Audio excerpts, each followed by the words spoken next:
ছাড়েন বলছি, এভাবে আপনারা। নেহা আর কিছু বলতে পারে না। সাদা কাপড় দিয়ে মুখটা বেঁধে দেয় চিকন গোছের ঢিলে শার্ট পরা একটা ছেলে, আর সাথে সাথে অন্য একটা ছেলে তার হাত দুটো দড়ি দিয়ে বেঁধে দেয়। নেহা চিৎকার করতে পারছে না, কেবল চোখ গোল গোল করে সবাইকে একবার দেখে নিল। তিনজনের মধ্যে নেহা একজনকে বেশ ভালো করে চেনে। তারই এলাকায় বাস করে ছেলেটি। ছেলেটার নাম মনে করার চেষ্টা করলো, কিন্তু অতিরিক্ত চিন্তায় নামটা মনে পড়ছে না। কিন্তু সেই পরিচিত ছেলেকে নেহা কিছু বলতে যাবে তার আগেই পিছন থেকে একজন নেহার চোখ দুটো বেঁধে দেয়। পরিচিত ছেলেটির কণ্ঠ থেকে নেহা শুনতে পায়, সিয়াম, জলদি গাড়ি স্টার্ট দে, সময় খুব কম। নেহা ভয় আটকে ওঠে। কোথায় নিয়ে যাচ্ছে তাকে? কণ্ঠ শুনে সে ছেলেটির নামটা মনে করে নেয়। ছেলেটার নাম রাফাত। তার বাড়ির কয়েক বাড়ির পরেই রাফাতের বাড়ি। কদিন ধরে সে আমার উপর নজর রাখছিল। তবে কি আমাকে তুলে নিয়ে যাবার জন্য এমনভাবে নজর রাখছিল? নেহা এসব ভাবতে থাকে। কেউ একজন তার হাত দুটো বেঁধে ফেলে। নেহা করে কান্না করতে থাকে। বেশ কিছু সময় পর নেহা শুনতে পায়, সিয়াম, এইখানে থামা, চলে এসেছি। আবারও রাফাতের কথা শুনতে পায় নেহা। কয়েকটা হাত এসে গাড়ি থেকে টেনে নামায় নেহাকে। তারপর এক এক করে হাত, চোখ ও মুখের বাঁধন খুলে দেয়। নেহা অবাক চোখে দেখতে থাকে চারপাশ। অপরিচিত জায়গা এটি। তবে একটি সাইনবোর্ডে লেখা দেখে নেহার চোখ আটকে যায়। লেখাটি ছিল কাজী অফিস। কিন্তু তাকে এখানে কেন আনা হয়েছে? একটি ছেলে তাকে প্রায় টানতে টানতে ভিতরে নিয়ে গেল। নেহা কল্পনাও করতে পারছে না তার সাথে অনাকাঙ্ক্ষিত কিছু হতে যাচ্ছে। নেহা ভেতরে প্রবেশ করে। কাজী সাহেবের সামনে চেয়ারে একটা ছেলে বসা, একদম হিরোর মতো দেখতে। লম্বা 6 ফিট, 6 প্যাক বডি হবে। একটা কালো স্যুট পরা, একটা কালো সানগ্লাস, চুলগুলো স্টাইল করা। নেহা খানিকটা বিস্ময় নিয়ে ছেলেটার দিকে তাকিয়ে থাকে। তাকে তুলে নিয়ে আসা হয়েছিল সেটা কিছু সময়ের জন্য সে ভুলে যায়, কিন্তু পরক্ষণে তুড়ি বাজানোর শব্দে স্তম্ভিত ফেরে। কি হলো? হা করে তাকিয়ে আছো কেন? হ্যাঁ, কি ভাবছো এত? নেহা চমকে ওঠে।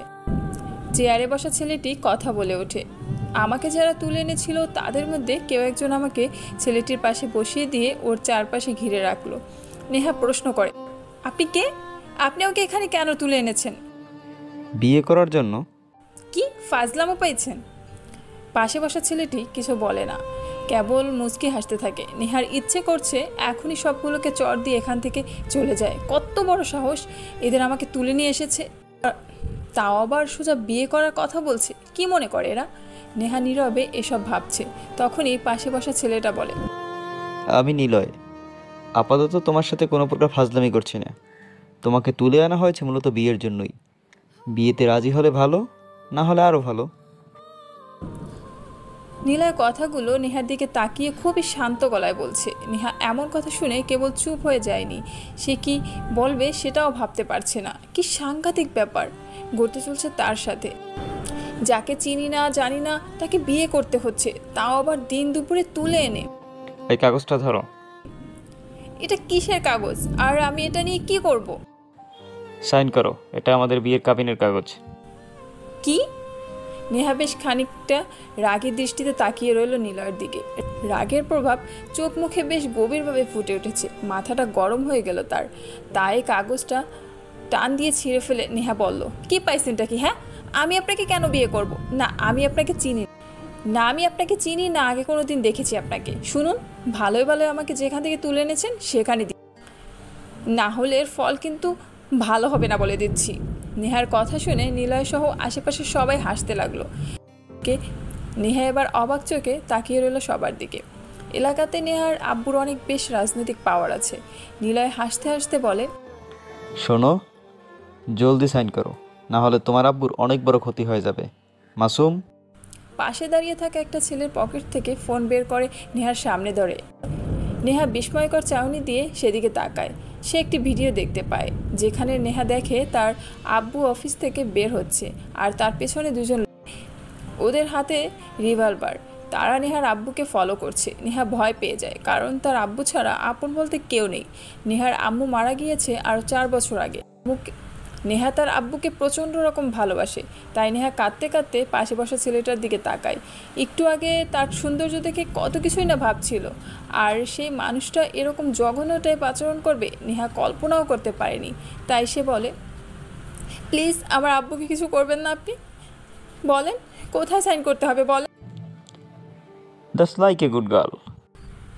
তারপর নেহা বিয়ে করে ফেলে এই অপরিচিত মাস্তান একটি ছেলেকে। নেহা তাকে অসহ্য দৃষ্টিতে বারবার দেখছে আর মনে মনে বলছে তাকে খুন করে সে পালাবে। কান্না করতে করতে সে ভাবে, চেনা নেই জানা নেই একটা ছেলেকে বিয়ে করে নিলাম, কি হচ্ছে আমার সাথে এগুলো। আম্মু, তুমি কেন আমাকে ছেড়ে চলে গেলে? এতদিন ওই ডাইনি রাক্ষসী মহিলার জন্য শান্তিতে বাসায় থাকতে পারতাম না। আজ যখন বাসা থেকে চলে আসলাম তখন এই ছেলে আমাকে তুলে নিয়ে এসে বিয়ে করলো। কি হচ্ছে আমার সাথে এগুলো? কেন হচ্ছে এমন? বিয়ে করব না বলে বাসা থেকে চলে আসলাম, আর এখন কি হলো? আম্মু, তুমি কেন আমাকে নিয়ে গেলে না? নেহা কান্না করতে করতে কথাগুলো ভাবছে। আজ তাকে দেখতে আসার কথা, আর দেখতে এসেই তাকে বিয়ে করে নিয়ে যাবে। ভোরে উঠে নামাজ পড়ে বসে আছে নেহা। এমন সময় তার আব্বু রুমে আসে। নেহার আব্বুর নাম আশরাফ, একটি রাজনৈতিক সংগঠনের সাধারণ সম্পাদক। এলাকাসহ এলাকার বাইরে মিস্টার আশরাফ সাহেবকে বেশ সবাই চেনে, বেশ নামডাক আছে। কিন্তু আজ সকালে নেহার ঘরের দরজার সামনে আশরাফ সাহেব দাঁড়িয়ে থেকে বেশ কিছু সময়, তারপর হুট করে বলে, নেহা, ভেতরে আসবো? আব্বু, তুমি আমার রুমে আসবে? এতে অনুমতি নেওয়ার কি আছে, আসো। আসলে আমি একটা কথা বলতে এসেছি। কি কথা আব্বু, বলো। আসলে কথাটা তোকে কি করে বলি? দেখ মা, তুই তো বড় হচ্ছিস, তোকে তো আর আমি ঘরে রাখতে পারবো না। মেয়ে হয়ে যখন জন্ম নিয়েছিস, বিয়ে তো করতে হবেই। তাই বলেছিলাম কি, তোর মা কতদিন ধরে বলছে, আর ছেলেটা অনেক ভালো, তুই তো আকাশকে চিনিস। আশরাফ সাহেব এ অবধি কথাগুলো বলে থেমে যায়। মা মরা মেয়ে নেহার দিকে কিছুটা নরম দৃষ্টিতে তাকায়। নেহা বেশ অবাক চোখে তাকিয়ে থাকে, কারণ নেহা এতক্ষণে বুঝে নিয়েছে তার আব্বু এভাবে রুমে আসার কারণ তাকে বিয়ে দেওয়া। আর ছেলেটা হলো আকাশ। আকাশ হলো নেহার সৎ মার বোনের ছেলে, একদম মায়ের আঁচল ধরে রাখা গাধা টাইপের ছেলে। মায়ের অনুমতি ছাড়া বাথরুমেও যায় না, সবসময় মায়ের কথা মেনে চলে। নেহা উদাস দৃষ্টিতে তাকিয়ে বলে, কিন্তু আব্বু আমি। কোনো কিন্তু না মা, তুই ভেবে বলিস। আর তোর কাছে আমার একটা আবদার পারলে রাখিস। তোর মাও এটাই চায়, আকাশের সাথে তোর বিয়ে হোক। আর একটা কথা, কাউকে পছন্দ থাকলে আমাকে বলতে পারিস, আমি তার সাথে তো বিয়ে দেব। আর আশরাফ সাহেব আর কিছু বলে না। নেহাকেও কিছু বলার সুযোগ না দিয়ে হনহন করে হেঁটে চলে যায়। নেহা আশরাফ সাহেবের চলে যাওয়ার দিকে তাকিয়ে থাকে। সে আকাশকে বিয়ে করতে চায় না। এর কারণ হলো নেহার সৎ মা। কিন্তু নেহা তো কাউকে পছন্দও করে না, সে কাউকে ভালোবাসেনি, তাহলে সে কি করবে এখন? আর যাই হোক, এই হাবা মায়ের ছেলেটাকে বিয়ে করতে পারবে না, আর ওই ডাইনি রাক্ষসী মহিলার বোনের ছেলেকে তো জীবনেও না। এসবই ভাবছে জানালা দিয়ে বাইরে তাকিয়ে নেহা। এমন সময় নেহার সৎ মা নেহার ঘরের দরজার কাছে আসে। নেহাকে জানালা দিয়ে বাইরে তাকিয়ে থাকতে দেখে বলে, নবাবজাদি, ঘুম ভাঙছে আপনার? তো আপনার আব্বু কি বলে গেছে শুনেছেন তো? আর কতদিন আপনাকে ঘরে বসিয়ে রাখবো? এইবার তো বিয়ে করে বিদায় হ। তুই এখন গিয়ে তোর বাবাকে বলবি তুই বিয়েতে রাজি। নেহার সৎ মা রাহিলা বেগম খুব হিংসুটে মহিলা। ওনার গলা দিয়ে কখনো ভালো কথা মুখে আসে না। নেহাকে সবসময় খারাপভাবে প্রহার করে থাকে। না, আর সহ্য করা যায় না। এই মহিলা আমাকে যা না তা বলে চলে যায়। আমি কি করব? আর থাকবো না এই বাড়িতে। আব্বু এখন ওই মহিলার কথা শুনে আমাকে আজ এগুলো বলে গেল। আমি আর থাকবো না। আম্মু থাকলে আজ এমন হতো না। কথাগুলো নেহা বিড়বিড় করে এক কদম ফুল গাছের দিকে তাকিয়ে বলে ফেলল। নেহার মা মারা যাবার পরে আশরাফ সাহেব রাহিলা বেগমকে বিয়ে করে আনে। তারপর থেকেই নেহার আব্বুর সামনে রাহিলা বেগম নেহাকে কতই না আদর করে, আর তিনি চলে গেলে শুরু হয় নেহার উপর রাহিলা বেগমের অত্যাচার। নেহা অনেক চেষ্টা করেছে আশরাফ সাহেবকে সব বলে দিতে, কিন্তু নেহা তা করেনি, কারণ সে চায়নি শেষ বয়সে তার আব্বু কষ্ট পাক। কান্না শেষ হলে গাড়িতে করে চলে যাওয়া যাক। নেহা হকচটিয়ে ওঠে। সে পাশে তাকায়। একটু আগে তাকে জোর করে তুলে আনা হয়, সে মানুষটা তার পাশে বসে আছে এখনও। আর নেহা কবুল বলার পর তার পুরনো কিছু কথা মনে করছিল বসে বসে। আজ যখন সকালে কাউকে না জানিয়ে বাড়ি থেকে চলে আসে, তখনই কোথা থেকে একটা সাদা রঙের জিপ আসে নেহার সামনে। প্রথমে ভেবেছিল এটা হয়তো কোনো বড় লোকের লাফাংস টাইপের ছেলেগুলোর কাজ, যারা গায়ের কাজ দিয়ে গাড়ি চালিয়ে চলে যায়।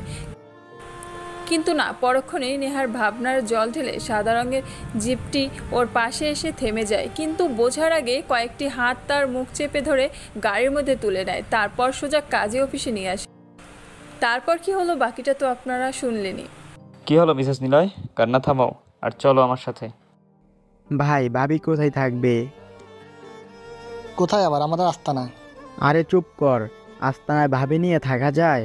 সেখানে থাকে তো মাস্তানেরা, ভাবি কি মাস্তান নাকি? হতে পারে বাইবা মাস্তান, তাই বলে কি ভাবিও মাস্তান হবে? এই তোরা থামবি, চল এখন। রাফাত, সিয়াম, মাসুম হলো নিলয়ের সবচাইতে কাছের লোক।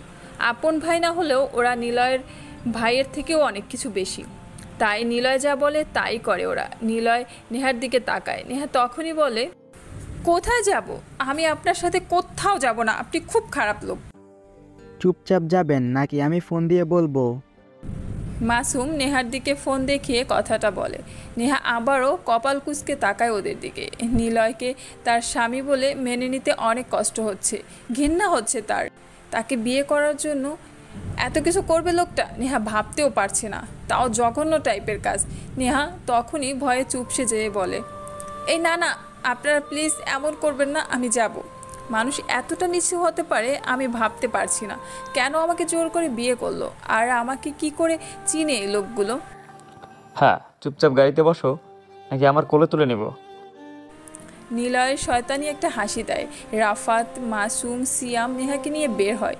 নিলয়ও পিছন পিছনে হাঁটতে থাকে। তখনই পকেটে থাকা ফোনটি বেজে ওঠে। নিলয় ফোনের স্ক্রিনে তাকিয়ে দেখে আশরাফ সাহেবের নাম্বার। তাড়াতাড়ি রিসিভ করে নিলয়, ওপাশ থেকে বলে, ঠিক আছে তো সব? জি ঠিক আছে। ওকে, দেখা হবে। আশরাফ সাহেবের ফোন কেটে দেয়। নিলয় মুচকি হাসে। নিলয়ের হাসিটা একটু প্রশস্ত হয়। সবাই নিলয়ের মুচকি হাসির দিকে তাকিয়ে আছে, কিন্তু হাসির কারণ কেউ জানে না। নেহাকে সামনের সিটে বসায় ওরা। নিলয় নিজেই ড্রাইভিং সিটে বসে গাড়ি ড্রাইভ করার জন্য প্রস্তুত হয়। বাকিরা সবাই পিছনের সিটে বসে নিজেদের কথা ভাবছে। সিট বেল্টটা বেঁধে নাও। নেহা চোখ তুলে পাশে বসা নিলয়ের দিকে তাকায়। নিলয় নেহার দিকে তাকিয়ে সিট বেল্ট বাঁধার কথা বলে। নেহা রাগে নিলয়ের দিকে থেকে চোখ সরিয়ে নেয়। অসহ্য লাগতে থাকে নেহার। একদমই সে নিলয়ের কোনো কথা শুনতে চাচ্ছে না। তবে নিলয়ও ছাড়ার পাত্র না। সে ধমক দিয়ে বলে, কি ব্যাপার, সিট বেল্ট বাঁধতে বললাম না? আচ্ছা যাও, বাঁধতে হবে না, আমি নিজেই বেঁধে দিচ্ছি। কথাটা বলে নিলয় এসে নেহার সিট বেল্ট বেঁধে দেয়। নেহা চোখ বড় বড় করে তাকিয়ে আছে অনেকটা সময়। তারপর নিলয় গাড়ি চালাতে শুরু করে। নেহা গাড়ির জানালা দিয়ে বাইরে তাকিয়ে থাকে। কত আশা ছিল তার জীবনকে নিয়ে, জীবনের ভাবনা নিয়ে, কিন্তু সবটাই কেমন যেন এলোমেলো হয়ে গিয়েছে। অবশ্য একদিক দিয়ে ভালোই হয়েছে। বাড়ি থেকে পালিয়ে কোথায় যাবে নেহা? সেই সৎমা নিজেই খুঁজে বের করে জোর করে বিয়ে দিয়ে দিত। এর থেকে একটা আশ্রয়স্থান পেয়েছে, এটাই অনেক। নেহা বাইরে তাকিয়ে এসবই ভাবছে। হঠাৎ গাড়ি থেমে যায়। নেহা ভাবনা থেকে বাস্তবে এসে সামনে তাকায়। কয়েকজন পুলিশ নেহাদের গাড়ি দাঁড় করিয়েছে। নেহার চোখে একটি শান্তির ছাপ প্রকাশ হতে থাকে।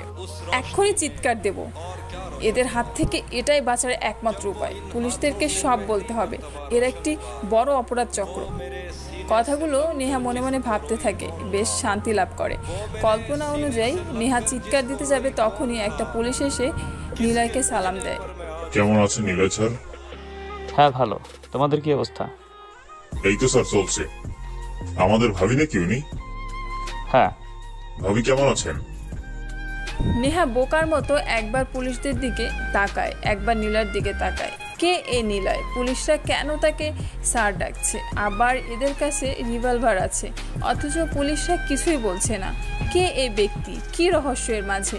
আর আমার সাথেই বা জোরালো কেন? নেহা এক মুহূর্তে চুপ হয়ে কথাগুলো পরপর মাথার মধ্যে সাজিয়ে প্রশ্ন করতে থাকে নিজেকে, কিন্তু কোনো উত্তর খুঁজে পাচ্ছে না সে।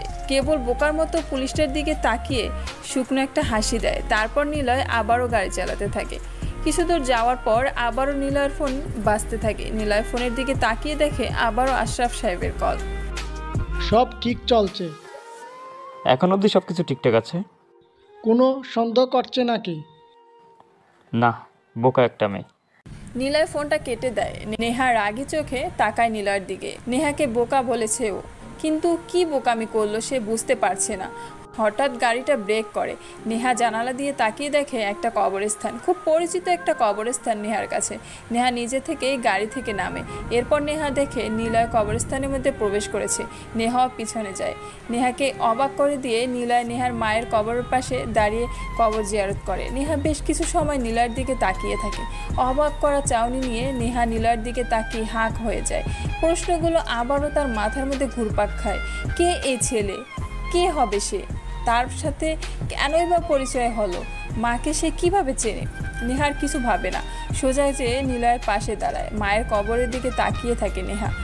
এখানে সে সপ্তাহে একবার করে আসে। মায়ের কবরের কাছে দাঁড়িয়ে নেহা মনে মনে মায়ের সাথে অনেক কথা বলে আর কান্না করে। তারপর এতিমখানা যেয়ে ছোট বাচ্চাদের সে খাবার খাইয়ে বাড়িতে চলে যায়। কিন্তু আজ সে এতিমখানা একা আসেনি। নিলয় নামে অপরিচিত ছেলেটি, যে কিনা তার বর, সে নেহাকে নিয়ে সাথে করে আসে। আর নেহাকে অবাক করে দিয়ে নিলয় বাচ্চাদের খাবার দিতে থাকে। নেহা কেবল অবাক হয়েই চেয়ে থাকে ছেলেটার দিকে। একসময় মনে হয় নিলয় তার খুব কাছের লোক, আবার পরক্ষণে তার প্রতি ঘৃণা কাজ করে নেহার। গাড়িতে ওঠো। নিলয় সব কাজ শেষ করে গাড়ির কাছে আসে। নেহাকে গাড়িতে উঠতে বলে। নেহা বাধ্য মেয়ের মতো গাড়িতে উঠে পড়ে। নিলয় ড্রাইভিং সিটে বসতেই নেহা প্রশ্ন করে, কে আপনি? আপনার পরিচয়টা দিন। আমি নিলয় হাসান। বাকিটা সময় হলেই জানতে পারবে। নিলয় কথাটি বলেই নেহার মুখে কি যেন একটা স্প্রে করে। নেহা ঘুমিয়ে যায়। নেহার ঘুমন্ত মুখটার দিকে নিলয় চেয়ে থাকে অনেকটা সময়। কি অপরূপ মায়া নেহার মুখে। এক সময় এই মায়াতে নিলয় খুব গভীরভাবে আটকে যায়। তবে সেই মায়াটা ছিল কেবল মরীচিকা, যার অপর পাশে ছিল মিমি, আর এপাশ ছিল নিলয়। বিকেল 4:30। নেহার ঘুম ভাঙল। ঘুম থেকে উঠে দেখে একটি অচেনা রুমের মধ্যে সে শুয়ে আছে। হালকা শীত শীত করছে তার, গায়ে একটা পাতলা কম্বল। নেহার রুমের চারপাশটা ভালো করে চোখ বুলিয়ে নিল। রুমের চারপাশের দেয়ালে নেহার ছবি টানানো। প্রথমে যে ছবিটা নেহার চোখে পড়ে সেটার দিকে সে অনেকক্ষণ চেয়ে থাকে, কারণ এমনি একটা ছবির কারণে সে একদিন প্রচণ্ড রকমের মার খায় তার সৎ মায়ের কাছে। সেদিন ছিল বৈশাখ মাসের প্রথম দিন। পরন্ত বিকেলে পরিধিত প্রকৃতির মাঝে বিরাজ করছিল পহেলা বৈশাখের আগমনী আমেজ। নেহা ও তার কয়েকজন বান্ধবী মিলে প্ল্যান করে তারা কোথাও একসাথে ঘুরতে যাবে। আর জায়গাটা তাদের এলাকা থেকে কয়েক কিলোমিটার দূরের একটি নদীর পাড়ে। সবাই সাদা ড্রেস পরে বের হয়। বিকেল হতেই তারা পৌঁছে সেই নদীর পাড়ে।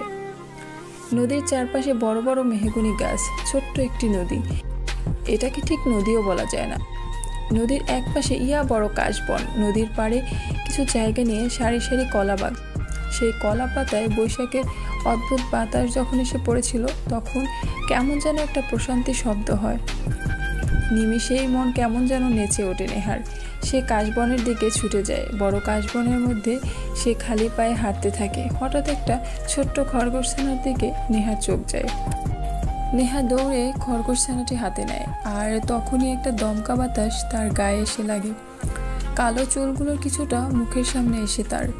নেহা মনের আনন্দে খরগোশছানাটা হাতে নিয়ে লাফিয়ে উঠে জোরে জোরে বলতে থাকে, তুমি ফিরবে কোনো একদিন, হয়তো নীলিমার হারানো কোনো এক বৃদ্ধ বেলায়, নতুবা কোনো এক নতুন বকেশে, এক নতুন দিনের নির্মল খোলা হাওয়ায়, নতুবা তুমি ফিরবে অহরণ ঝরা ঘন কালো বৃষ্টির মুহুর্মুহু নির্জন খেলায়, নতুবা ফিরবে তুমি কোনো এক রাতে পূর্ণিমা ভরা জ্যোৎস্না ছায়ায়। তুমি ফিরবে জানি বহুদিন পরে, হয়তোবা 1000 বছর পরে, নতুবা আসবে তুমি শতকোটি পথ পাড়ি দিয়ে। কোনো এক সময় নিঃস্ব হৃদয় লক্ষ প্রাণের ভিড়েও তুমি ফিরবে, তোমার আমার গড়া ভালোবাসার নীড়ে। নেহা নিজেই এসব বলে খানিকটা বোবা মুখে দাঁড়িয়ে থাকে খরগোশটা হাতে নিয়ে। তারপর পাশে তাকিয়ে দেখে ওর বান্ধবীরা অবাক চোখে চেয়ে আছে তার দিকে। নেহা হেসে যায়। খরগোশছানাটির মা পাশে আসে। নেহা বাচ্চাটি তার মায়ের কোলে দিয়ে লজ্জা মাখা মুখে বান্ধবীদের থেকে দৌড়ে চলে আসে। সেই দিনের ছবি এটা। কালো চুলগুলো মুখের উপর ছড়িয়ে ছিটিয়ে আছে তার। হাতে সাদা খরগোশছানা, চারপাশে সাদা কাশফুলের ছড়াছড়ি। কি নৈপুণ্যতা ক্যামেরাম্যানের হাতে, যেন ছবি তোলা তার কাজ। কোনো অ্যাঙ্গেলে কোনো খুঁত খুঁজে পাওয়া যাবে না। কিন্তু ছবিটা তুলেছে কে, আর এখানেই বা কেন, কোথায় আমি?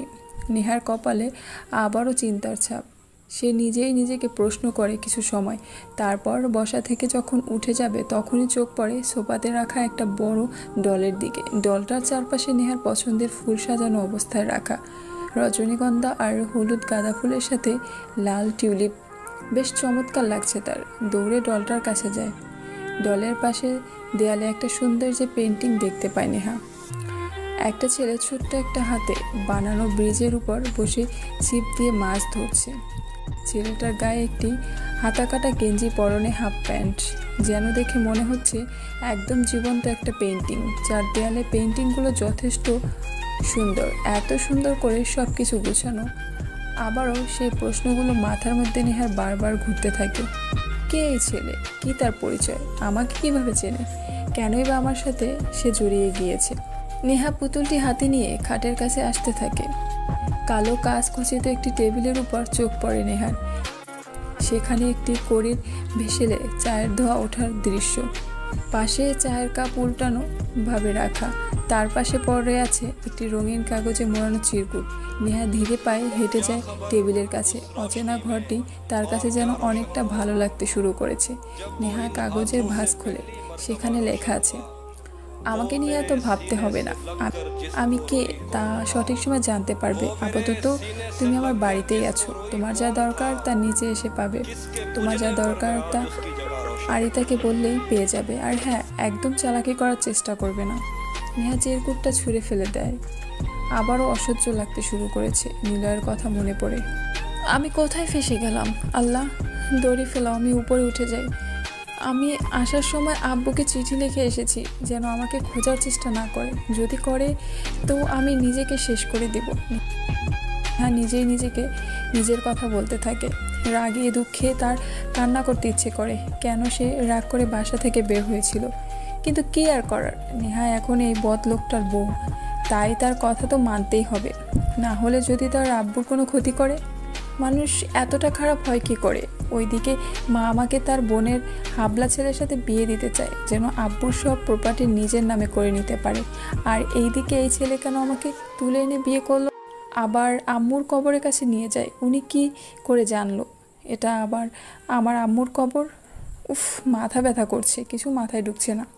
নেহা আবারও তার নিজের সাথে কথা বলে। তবে সে এখন কোথায় আছে তা জানে না। কেবল এটা সে এখন বুঝে নিয়েছে, তাকে বড় রকমের ক্ষতি করা হবে না। সে তার মনের ভাবনা চিন্তা ভাবনা বাদ দিয়ে রুম থেকে বের হয়। বড় একটা বাড়ি। সে আছে বাড়ির 2 তলায়। সে নিচে নামে সিঁড়ি বেয়ে। নিচে এসে দেখে 15 থেকে 16 বছরের একটি মেয়ে সোফাতে বসে টিভি দেখে। নেহাকে দেখা মাত্রই সে বসা থেকে উঠে দাঁড়ায়। তারপর বলে, আরে ভাবি, আপনি কিছু লাগবে? কি লাগবে বলেন, আমি এখনই এনে দিচ্ছি। নেহা মেয়েটার দিকে কিছুক্ষণ তাকিয়ে থাকে। মেয়েটার নাম আরিতা। কিন্তু এ নিলয়ের কি হয়? দেখে তো কাজের লোক বলে মনে হচ্ছে না। দেখে জিজ্ঞেস করি, কে তুমি? আমি আরিতা, ভাইয়ের বোন। ওকে। আচ্ছা, এই বাসা আর কেউ থাকে না? থাকে তো, মা বাবা সবাই থাকে। পাশে আরেকজন মহিলা আছে, চুপ হয়ে দাঁড়িয়ে থাকে। আমার মা বাবা। নেহা নিলয়ের মা বাবাকে সালাম দেয়। আচ্ছা, এনারা কি জানে ওদের ভদ্ররূপী ছেলেটা আমাকে তুলে নিয়ে এসে বিয়ে করেছে? ওনাদের সাথে কিছুক্ষণ কথা বলে নেহা উপরে চলে যায়। একটু পর আরিতা আসে নেহার কাছে। দুজনে ব্যালকনিতে যে দাঁড়ায়। আরিতা বলে, আমি সব জানি ভাইয়া আপনাকে কেন বিয়ে করেছে, আর এটাও জানি আপনি ভাইয়াকে চিনেন না। আপনি খুব লাকি, ভাইয়া আপনাকে ভালোবাসে। নেহা চুপ করে তাকিয়ে থাকে আরিতার দিকে। নেহা ঠিক কি বলবে ভেবে পাচ্ছে না। অসহ্য একটা মানুষকে বিয়ে করে আমি নাকি লাকি, যে কিনা ভালোবাসে বলতে পারে না, সে তুলে নিয়ে আসে অবলা একটা মেয়েকে। আরিতা আবার বলে, আপনাকে সবকিছু সত্যি বলছি, তবে ভাইয়াকে যেন এসব বলবেন না। জানেন, নিলয় ভাইয়া আসলে আমার নিজের ভাই না, বা আমি ওর নিজের বোন না। আমি বরং আমার মা বাবা ভাইয়ের জন্যই বেঁচে আছি। ভাইয়া এই শহরে একটি খুবই পরিচিত একটি মুখ। তবে সাধারণ কেউ ভাইয়াকে চেনে না, চেনে বড় বড় নেতারা। আর আমার ভাইয়ের জন্যই ওইসব নেতাগুলো বেঁচে আছে, রাজনীতি করে। কেন চেনে তারা জানেন? কারণ ভাইয়া হলো এই দেশের টপ মাস্টার। আমার যখন 10 বছর বয়স, তখন আমার জীবনে নেমে আসে কালো রাত। আমরা পলাশির ছোট্ট একটি গ্রামে থাকতাম, খুব গরিব ছিলাম। রোজ স্কুলে যেতাম। প্রাইমারি স্কুল ছিল আমাদের বাড়ি থেকে অনেকটা দূর। একদিন স্কুল থেকে বাড়িতে আসার সময় এলাকার প্রভাবশালী নেতার ছেলেরা মিলে আমাকে ওই বাচ্চা বয়সে নষ্ট করতে চেয়েছিল। নিলয় ভাইয়া আমাকে তাদের থেকে বাঁচায়। ওরা ছিল 3 জন। ভাইয়া ওদেরকে ওখানেই গুলি করে মারে। তারপর থেকে ভাইয়া আমাদের পরিবারের সদস্য হয়ে যায়। পরে ভাইয়া গ্রাম থেকে আমাদের এখানে নিয়ে আসে। নেহা আরিতার মুখের দিকে তাকায়, কি বলবে সে খুঁজে পাচ্ছে না। কেমন যেন একটা অচেনা অনুভূতি তার মধ্যে এসে ভর করেছে। আরিতা কাঁদছে। সেদিন নিলয় পলাশিতে যায় একটি মিশনে, আর সেখানে যে ফিরে আসার পথে দেখে একটি বাচ্চা মেয়েকে 3 জন ছেলে মিলে খারাপ আচরণ করছে।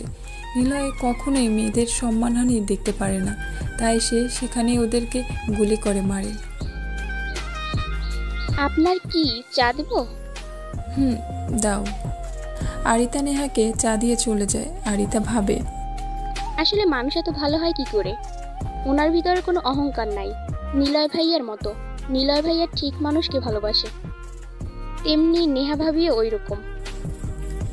নেহা চা শেষ করে সাজানো রুমটার বেডটাতে বসেও বড় পুতুলটাকে শক্ত করে জড়িয়ে নেয়। নিলয়ের চেহারাটা বারবার তার মনে পড়ছে, কিন্তু পরক্ষণেই বিরক্ত বোধ করছে নেহা। কারণ একটাই, তাকে জোর করে এভাবে তুলে এনে বিয়ে করেছে নিলয়। নিলয় রাতে বাড়িতে আসে, আরিতা বলে জোরে ডাক দেয়, আরি আরি। জি ভাইয়া। কি রে, কি করিস? ভাইয়া পড়তেছিলাম, কিছু লাগবে? না, তুই যা পর। না ভাইয়া, আমার পড়া শেষ। তুমি বলো কি লাগবে। আর ভাবি কিন্তু খাবার খায় নাই, শুধু চা খেয়েছে। ওকে, তুই ডিনার রেডি কর, আমি ওকে নিয়ে আসছি। নিলয় দৌড়ে নেহার রুমের দিকে চলে আসে। দরজা খোলা দেখে নিলয় রুমে প্রবেশ করে। নিলয় দেখে নেহা অঘরে ঘুমাচ্ছে। এত কিছু হওয়ার পরও মেয়েটা এত গভীর ঘুমে মগ্ন থাকতে পারে? ম্যাডাম যে ঘুমাচ্ছে ওঠার নাম নেই। ওর ঘুমন্ত মুখটা খুব সুন্দর লাগছে। কিছুক্ষণ তাকিয়ে ভাবছি, এত মায়া পুরো মুখে, কি সুন্দর করে ঘুমাচ্ছে। একে দেখলে কেউ বলবে না সকালে কেউ একে তুলে নিয়ে এসে বিয়ে করেছে। ভাইয়া আসো, সব রেডি। আচ্ছা, আসছি। নেহার দিকে আবারও তাকায় নিলয়। জোরে কয়েকবার ডাক দেয় নেহাকে। নেহা চোখ মেলে তাকিয়ে আবার চোখ বন্ধ করে। নিলয় তাই কোলে করে ওয়াশরুমে নিয়ে যায়। তারপর বেসিংয়ে কল ছেড়ে দিয়ে ওর মুখে পানি দেয়। নেহা লাফ দিয়ে উঠল। কয়েক সেকেন্ড ভেবাচাকা চাউনি দিয়ে নিলয়ের দিকে তাকিয়ে বলল, আমাকে পানি দিলেন কেন? কথাটা বলেই নেহা কান্না শুরু করে দেয়। নিলয় হো হো করে হাসতে থাকে। হাসতে হাসতে নিলয় বলে, তাহলে কি করবো? হ্যাঁ, পরে পরে সারাদিন ঘুমাও কেন? এত ঘুম কই পাও শুনি?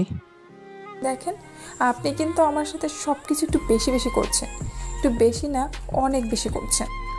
হ্যাঁ করছি, কোনো সমস্যা? চুপচাপ খেতে আসো, তোমার জন্য না খেয়ে আছি। আপনাকে কি আমি বলছি না খেয়ে বসে থাকতে? যত সব ঢং। থাপ্পড় দিয়ে দাঁত ফেলে দেবো। চুপচাপ খেতে এসো, 5 মিনিটের মধ্যে ফ্রেশ হয়ে নিচে আসবা। আমি যাব না, দেখি আপনি কি করেন। একটা চরের শব্দ হয়। নেহা গালে হাত দিয়ে নিলয়ের দিকে রাগে চোখে চেয়ে রয়ে, তারপর একটু চিৎকার করে ওঠে, আব্বু, আমাকে কেউ কোনো দিন এভাবে মারেনি। আজ শয়তান বদমাশটা মারলো। তোমাকে পরে দেখাবো না, শয়তান ছিল একটা। কথাগুলো গালে হাত দিয়ে নেহা ভাবতে থাকে। কি হলো? আরেকটা থাপ্পড় দিতে হবে নাকি তাড়াতাড়ি আসবা? নিলয় নেহাকে চর মেরে চলে আসে রুমে এসেই জোরে নেহাকে কথাটা বলে। নেহা তখন গালে হাত দিয়ে হাবার মতো ক্যাবলা চরের কথা ভাবছে। নিলয়ের কথা শুনে তাড়াতাড়ি বেসিন থেকে পানি নিয়ে ফ্রেশ হয়। নেহা ওয়াশরুম থেকে বের হয়ে দেখে নিলয় দাঁড়িয়ে আছে। নেহার দিকে তাকিয়ে নিলয় কিছুক্ষণ কথা মৃত চাউনি দিয়ে নিলয় চেয়ে রইল নেহার দিকে। চুলগুলো ছোট একটা খোপা করা। খোপার আয়ত্তহীন চুলগুলোর কিছু অংশ নেহার মুখের উপর এসে পড়েছে। চোখে কাজল দেয়া নেই, তবুও কেমন যেন কাজল দেয়া মনে হলো নিলয়ের কাছে। বুকটা ধপ করে উঠল তার। নেহা জোরে তুড়ি বাজায়। নিলয় চমকে উঠে নেহার দিকে ছোট্ট ছোট্ট চোখে তাকিয়ে থেকে বলে, নিচে আসো। নেহা বাথরুমের মতো নিলয়ের পিছন পিছন নিচে নামতে লাগলো। খাবার টেবিলে এসে নেহা অবাক হয়ে তাকায়। অনেক কিছুর আয়োজন করা হয়েছে। ইলিশ মাছের ঝাল, মুরগির মাংসের ভুনা, শাক, ডাল। নেহা কারো দিকে না তাকিয়ে বসে গেল, তাড়াতাড়ি ভাত বেড়ে নিল নিজেই। যখন পছন্দের ইলিশ তরকারি নিতে যাবে তখনই সবার দিকে তাকায়ও। সবাই নেহার দিকে তাকিয়ে আছে হাসি মুখে। নেহা থতপত খেয়ে বসা থেকে আবারও দাঁড়িয়ে পড়ে, তারপর নিলয়ের দিকে তাকায়। নিলয় আবার ইশারাতে বসতে বলে, তারপর আরিতা এসে মাছ তুলে দেয়। তবে ঝামেলা বাদে নেহা খেতে যেয়ে, কারণ সে ইলিশ খেতে পছন্দ করলেও কাঁটা বেছে খেতে পারে না, তাই কারো দিকে নেহা না তাকিয়ে মাছ তুলে দেয়। ডাল নিতে যাবে তখনই নিলয় আবারও মাছ তুলে দেয় নেহার প্লেটে। নেহা আস্তে গলায় বলে, মাছ খেতে ভালো লাগে না। থাপ্পড়ের কথাটা তাড়াতাড়ি ভুলে গেলা? নেহা অসহায়ভাবে তাকায় নিলয়ের দিকে। নিলয় কিছুক্ষণ কি যেন একটা ভাবলো, তারপর একটু হাসি মুখে বলে, বুঝলাম, বউ আমার কাটা বেছে খেতে পারে না। আমাকে বললে কি হতো? আমি বেছে দিচ্ছি, এবার খাও। কিছু না বলে নেহা চুপচাপ খেতে লাগলো। তারপর খাওয়া শেষ করে নেহা উপরে নিজের রুমে চলে আসে। কিছু সময় পর নিলয় রুমে প্রবেশ করে। নিলয় দেখে নেহা সেই রেখে যাওয়া পুতুলটি ধরে দরজার দিকে তাকিয়ে আছে, কারণ আজ তাদের বাসর রাত। আর নেহা ঠিক এই সময়টা ভয় পাচ্ছে। নেহা নিজেকে যথেষ্ট বাচ্চাদের ভঙ্গি করে চেয়ে রইল নিলয়ের দিকে। নিলয় নেহার দিকে তাকায়, তারপর কোমরে থাকা পিস্তলটা বের করে টেবিলে রাখে। নেহা বড় বড় চোখে তাকিয়ে নিলয়ের দিকে, কেমন যেন কাঁপতে থাকে। অচেনা একটা ভয় তার মাথার মধ্যে সে ঘুরপাক খাচ্ছে। নেহা ভাবে তার আব্বুর কথা, নেহা ভাবে নিজের কথা, যেন এই বুঝি নিলয় তার উপর ঝাঁপিয়ে পড়বে। কি করবে তখনও? সে কি চিৎকার করবে, নাকি নিলয়কে গালি দিবে, নাকি থাপ্পড় মারবে, নাকি ঘর থেকে দৌড়ে পালাবে? এক মনে সব কিছু ভেবে নিল। তারপর অজানা এক উদ্দেশ্যহীন ভাবনাতে মনে পুঁজি করে নিজেকে প্রস্তুত করে নিল। আর তখনই নিলয় বলল, ভয় পাচ্ছ? ভয় পাবার কিছু নেই। আমি তোমার উপর কোনো প্রকার স্বামীর অধিকার দেখাবো না। আজ রাতের কথা কি জানো? আজ রাতটা একটা স্বামী স্ত্রীর মধ্যে খুব আকর্ষণীয় রাত। এ রাতটা কেবল বাসর রাত না, এ রাতের মাধ্যমে শুরু হয় একজন স্বামী আর একজন স্ত্রীর সামনের দিনের বৈবাহিক জীবন। কিন্তু তোমার কোনো চিন্তাই নেই, আমি তোমাকে কিছুই করছি না। আর এই পিস্তল দেখে ভয় পাওয়ার কিছুই নেই। আর একটা কথা, আমি একটা মেয়েকে ভালোবাসতাম, সে এখন নেই, সে চলে গিয়েছে, তাই আমার কোনো ভয় নেই। আমি সব বুঝতে পেরেছি। যতদিন তোমার মনে জায়গা পাচ্ছি না, আমি তোমার ধারের কাছেও ঘেসবো না। আর পিস্তল, গুলি, খুন, রক্ত এগুলো আমার রোজকার দিনের রুটিন। এটা আমার জীবনে একটা বড় ইতিহাস, যার রাত কাটে স্নাইপার আর বুলেটের শব্দ দিয়ে। পিস্তলের বারুদের গন্ধে দিনের শুরু হয়। খুন আর রক্ত আমার নেশাতে মিশে গিয়েছে। যাই হোক, তুমি ঘুমিয়ে পড়ো, আমি নিচে বিছানা করে ঘুমাচ্ছি। নিলয় আর কিছু না বলে নিচে বিছানা করে শুয়ে পড়ে। নেহা পুতুলটা আস্তে আস্তে ছেড়ে দিয়ে নিলয়ের দিকে তাকায়। না, মানুষটাকে যেমন ভাবছিলাম সে আসলে তেমন না। তাকে চেনা বড়ই মুশকিল। তবে আমাকে জানতেই হবে কি হচ্ছে আমার সাথে। কিছু তো রহস্য আছে, আর আমি কোথায় আমি সেটাও জানি না। গাড়িতে আসতে আসতে ঘুমিয়ে পড়েছিলাম, চোখ খুলে তো এখানেই নিজেকে দেখছি।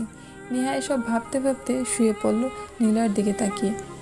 একটু শোয়ার পরে ফোন বেজে উঠল নিলয়ের। নেহা চমকে চোখ মেলে তাকায়। নিলয় দেখে ফোনের স্ক্রিনে আশরাফ সাহেবের নাম।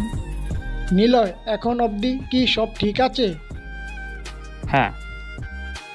বুঝতেই তো পারছো তোমাকে কতটা বিশ্বাস করি আমি। পিস্তল আর মানুষ দুটোকে কখনোই বিশ্বাস করতে নেই। হা হা হা হা।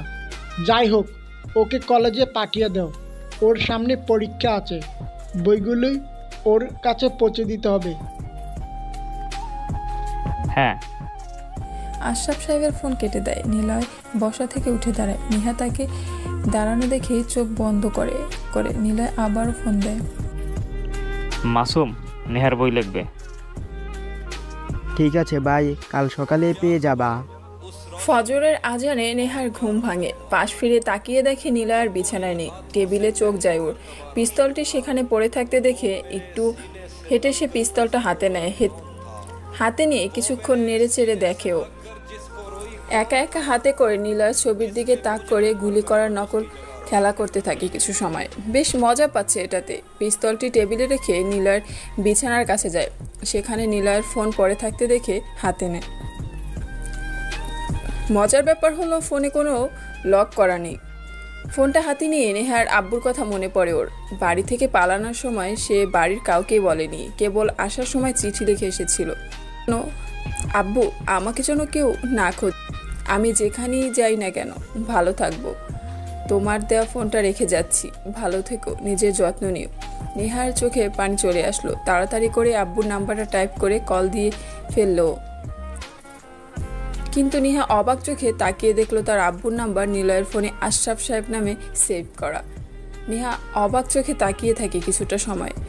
মাথার মধ্যে কেবল একটা প্রশ্ন তার ঘুরতে থাকে, কে এই নিলয় আর আমার আব্বুর সাথে কি কাজ তার? প্রশ্নটা তখন মাথার মাঝে বেশ ঘুরপাক খায়। ওদিকে আশরাফ সাহেব বেশ থমথম খায়। এত সকালে নিলয়ের ফোন পেয়ে বেশ খানিকটা অবাক চোখে তাকিয়ে থাকে, কারণ এর আগে কোনো দিন নিলয় ফোন করেনি। সবসময় আশরাফ সাহেব নিজেই ফোন করে তাড়াতাড়ি রিসিভ করে বলতে থাকে, কি ব্যাপার নিলয়, এত ভোরে ফোন করলে? সব ঠিক আছে? নিলয়, নিলয়। নেহা ওপাশ থেকে চুপচাপ কথা শুনতে থাকে। সে এটা বুঝে গিয়েছিল নিলয় তার আব্বুকে বেশ ভালো করেই চেনে, কিন্তু কিভাবে আর কেন? হঠাৎ কারো পায়ের শব্দ শুনতে পায় নেহা। ফোনটা কেটে দিয়ে সেখানেই রেখে ওয়াশরুমে চলে যায়। ফ্রেশ হয়ে উজু করে নামাজ পড়ে আবারও ঘুম দেয়। এটা নেহার ছোট্টবেলার অভ্যাস। নিজের মায়ের সাথে সে প্রতিদিন ভোর রাতেই উঠে নামাজ পড়ে ঘুমাবে, আর এটার জন্যই সৎ মায়ের কাছেও অনেক মার বকা খেয়ে। নিলয় এসে দেখে নেহা ঘুমাচ্ছে। ঘুমান্ত মুখটার দিকে নিলয় বেশ খানিকটা সময় চেয়ে থাকে। গালে ছোট্ট একটা তিল, মুখটা অনেকটা ফর্সা। কত ছেলেই ওর জন্য পাগল। নিলয় ভোরের আলো ঠিকভাবে প্রকাশ না হওয়া অবধি নেহার দিকে তাকিয়ে কাটিয়ে দিল। 8:20 বাজে। নিলয় নেহাকে ঘুম থেকে ডাকতে থাকে, নেহা, এই নেহা, ওঠো, আরে ওঠো না। আব্বু আর একটু ঘুমাই। ইচ্ছে করছে থাপ্পড় দিয়ে দাঁত ফেলে দেই। ফাজিল মেয়ে, আমাকে কি তোমার আব্বুর মতো লাগে? ওঠো বলছি। নিলয় বেশ ধমক দিয়ে নেহাকে উঠায়। নেহা লাফ দিয়ে উঠে যায়। চোখ কষলিয়ে সামনে তাকিয়ে দেখে নিলয় বেডের পাশে দাঁড়িয়ে রাগি চোখে তাকিয়ে আছে। নেহা ভয়ে মাথাটা নিচু করে বলে, সরি, ঘুমের করে বলেছি। ওকে, যাও ফ্রেশ হয়ে আসো। ওকে। ফ্রেশ হয়ে নেহা আসে। নিলয় রুমের মধ্যে পায়চারি করছে। নেহা ফ্রেশ হয়ে বোকা বোকা দৃষ্টিতে নিলয়ের দিকে তাকিয়ে বলে, ইউনিভার্সিটিতে কি ড্রেস পরে যাব? আমার কোনো ড্রেস তো নাই। নিলয় কিছু বলে না, সোজা নেহার হাত ধরে আলমারির কাছে নিয়ে এসে তাকে খুলে বলে, এইখানে ড্রেস আছে, এইগুলো দিয়ে তোমার যেটা ভালো লাগে সেটা পরে যাবা। ড্রেসগুলো ছিল মিমির, এখন সে নেই। এগুলো তোমার, যদি পছন্দ না হয় তোমাকে নতুন কিনে এনে দেবো। আপাতত এখান থেকে পরো, সবগুলোই নতুন আছে। রেডি হয়ে নিচে আসো, নাস্তা করে আমি তোমাকে নিয়ে ভার্সিটিতে পৌঁছে দেবো। ওকে। নেহা একটা নীল রঙের ড্রেস নিয়ে আবার বাথরুমে ঢুকে কিছু সময় পর ড্রেস পাল্টে সে বের হয়। নিলয় তখনও রুমে নেহার জন্য দাঁড়িয়ে থাকে।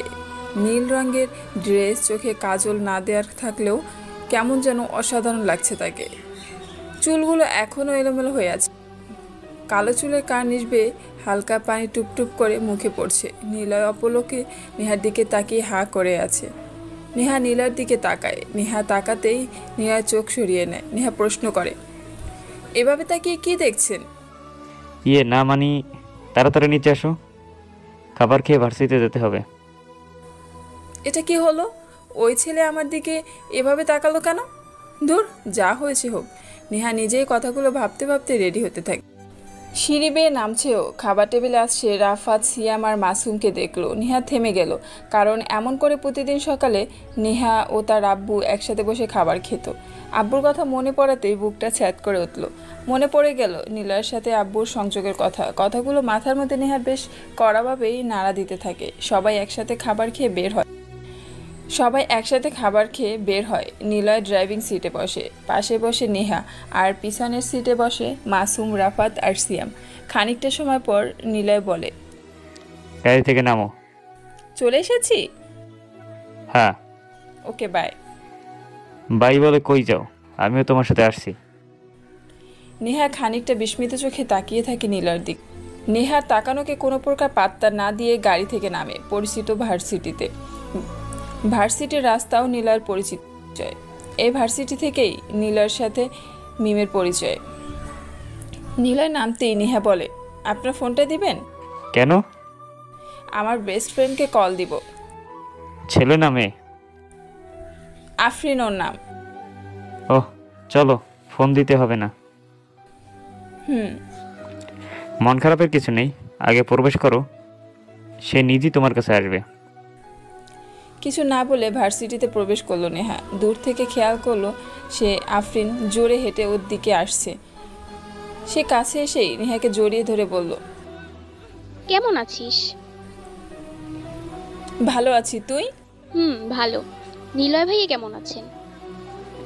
এই তো ভালো, তুমি কেমন আছো? জি ভাইয়া ভালো। তোরা কথা বল, আমি তোদের প্রিন্সিপালদের সাথে। নীলা চলে গেল। নেহা আফরিনের দিকে চোখ বড় বড় করে তাকিয়ে আছে। আফরিন নেহার তাকিয়ে থাকা দেখে বলে, এদিকে তাকাস কেন? ওই তুই ছেলেটাকে কিভাবে চিনিস? ভাইয়া তো আমার ফেসবুক ফ্রেন্ড, আর উনি অনেক হেল্পফুল। আমাকে একবার হেল্প করেছিল, তাই চিনি। নিলয় স্যারের ওখান থেকে চলে এসে বলে, যাও তাহলে ক্লাসে, তোমাদের সাথে পরে কথা হবে। ঠিক আছে ভাইয়া। নেহা আর আফরিন ক্লাসে যাবে। এমন সময় একটা ছেলে এসে নেহাকে হঠাৎ জড়িয়ে ধরে। ভাইয়া দেখো পিছনে। রাফাতের কথায় নীলার পিছনে তাকায়, দেখে একটা ছেলে নেহাকে জড়িয়ে ধরে আছে। নেহা ঘাড় ব্যাকা করে নীলার দিকে তাকায়। নীলার রাগী চোখে সেদিকে তাকিয়ে আছে। নেহা স্পষ্ট বুঝতে পারছে নীলার চোখ দুটো রাগে বেশ লাল হয়ে গিয়েছে। নেহা নীলার দিকে তাকিয়ে আছে আর ভাবছে, কখন জানি আমার 12টা বাজায়, আল্লাহ বাঁচাও, এই ছাগলটা কই থেকে আসলো। চল শালাকে একদম উপরে পাঠিয়ে দিই। চলে আয়। নিলয় নেহার দিকে তাকিয়ে চলে গেল কিছু না বলে। নেহা ততক্ষণ ছেলেটার থেকে নিজেকে ছাড়িয়ে নিয়েছে। মনে মনে নিলয়কে চলে যেতে দেখে বলে, যাক বাবা, বাঁচলাম। উনি কিছু না বলে চলে গেল। এই ছাগল আমাকে এভাবে জড়িয়ে ধরলো কেন? তোকে অনেকদিন পর দেখলাম তো, তাই আর কি। জিহান কথাটি বলল। জিহান, আফরিন আর নেহা সে ছোট্ট থেকে ফ্রেন্ড। একসাথে ওরা 3 জন এই অবধি এসেছে। নেহা রেগে যেয়ে বলে, আর কোনোদিন যদি দেখি আমাকে এভাবে জড়িয়ে ধরেছিস, তোর একদিন কি আমার একদিন। শালা ফাজিল, কোনোদিন মেয়ে দেখিস নাই? এতদিন প্রবলেম ছিল তাই আসেনি, তাই বলে আমাকে জড়িয়ে ধরতে হবে? আর কোনোদিন যেন না দেখি। কতবার বলবো আমি এগুলো পছন্দ করি না। সরি, বুঝতে পারি নাই জানু, আর হবে না। জানু বলবি কেন? হ্যাঁ, আমি তোর কোন জন্মের জানু লাগি? হ্যাঁ বাবু, তুই আজ রেগে আছিস কেন? এই জিহান, তোকে কতবার বলবো বাবু, জানু, সোনা, মনা আমাকে বলবি না? আচ্ছা বাবা, সরি। চল ক্লাসে যাই। কি রে আফরিন, তুই চুপ করে আছিস কেন? ওকে বল আমার সামনে থেকে যেতে। আমি কি বলবো বল? এই পাগলটার সাথে কথা বলে লাভ নাই। এখন বকা দিবি, আবার আসবি। ঠিক আফরিন, তোদের ছাড়া আমার চলে না রে। নেহাকে ছাড়া ভাবতেই পারি না, চলেই না দিন। জিহান শেষ কথাটা একটু আস্তে বলল। নেহা আংশিক শুনতে পেয়ে একটু চিল্লিয়ে বলল, এই শেষের কথাটা কি যেন বললি? আস্তে আস্তে কি বললি? জোরে বল, আমি শুনতে চাই। তোকে কিছু বলি নাই মেরি মা, চুপ হয়ে যা, এখন ক্লাস আছে, চল। তারপর 3 জন ক্লাসে চলে গেল। নিলয় সোজা আশরাফ সাহেবের পার্টি অফিসে ঢুকলেন। অনেক নেতারা সেখানে উপস্থিত। নিলয়কে দেখে সবাই দাঁড়িয়ে গেল। আশরাফ সাহেব সবাইকে চলে যেতে বললেন। রুমে এখন নিলয় আর আশরাফ সাহেব বসে আছে। সব ঠিকঠাক আছে তো? হ্যাঁ। আমার বিয়ে জানতে পারছেন না তো কিছু? না, তবে আমি জানতে চাই কেন আপনি নিজেই আপনার মেয়ের সাথে এমন করেছেন। দেখো নিলয়, সময় হলে জানতে পারবে। তার আগে বলো, যে তুমি মাস্তানি করে বেড়াও সেটা আমার মেয়ে জানে? হ্যাঁ। হোয়াট? জানে মানে? জানার পরও তোমার সাথে ও আছে?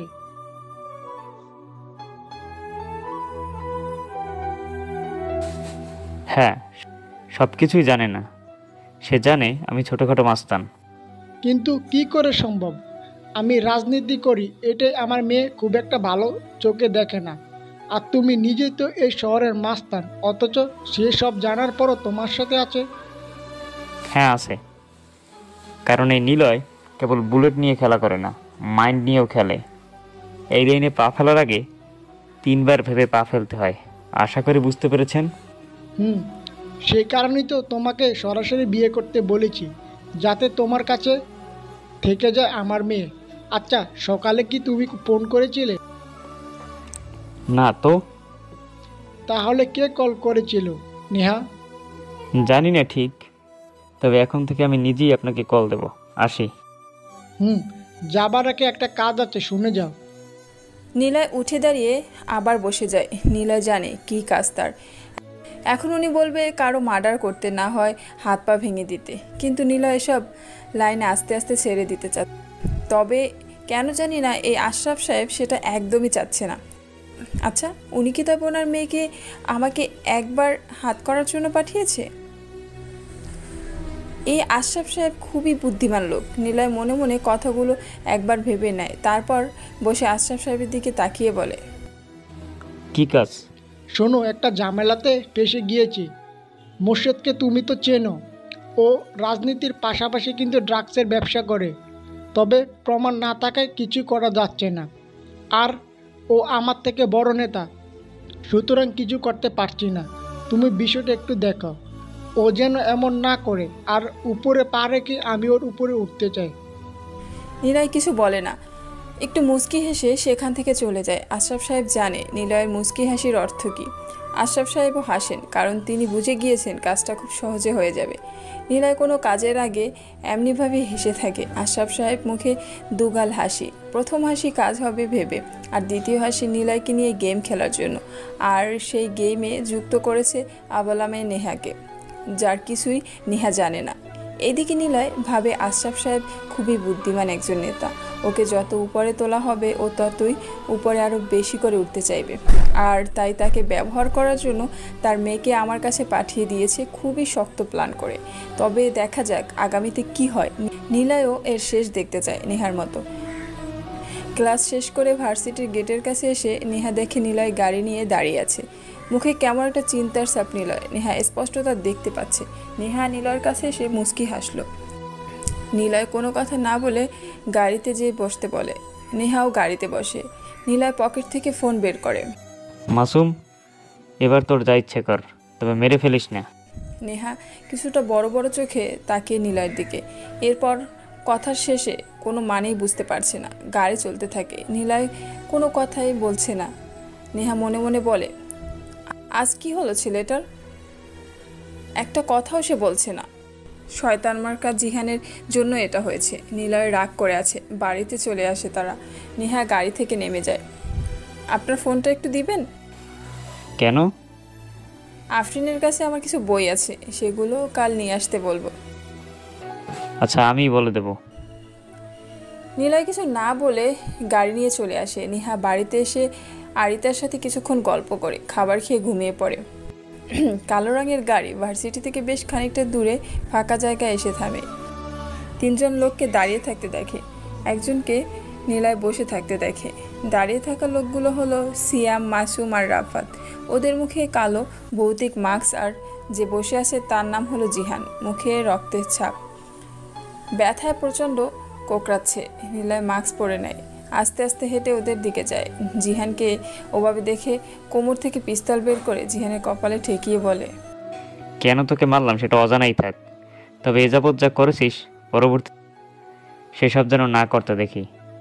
আর হ্যাঁ, চাইলে তোকে এখানে মেরে দিতে পারি, কিন্তু আমি কখনো দুর্বলদের উপরে জোর দেখাই না। কথাগুলো বলে চলে আসতে যাবে, তখনই জিহান দাঁড়িয়ে বলে, শালা, তোদের সাহস কত? আমাকে তোরা চিনিস? আমার বাপের নাম শুনলে তোরা প্যান্ট নষ্ট করবি।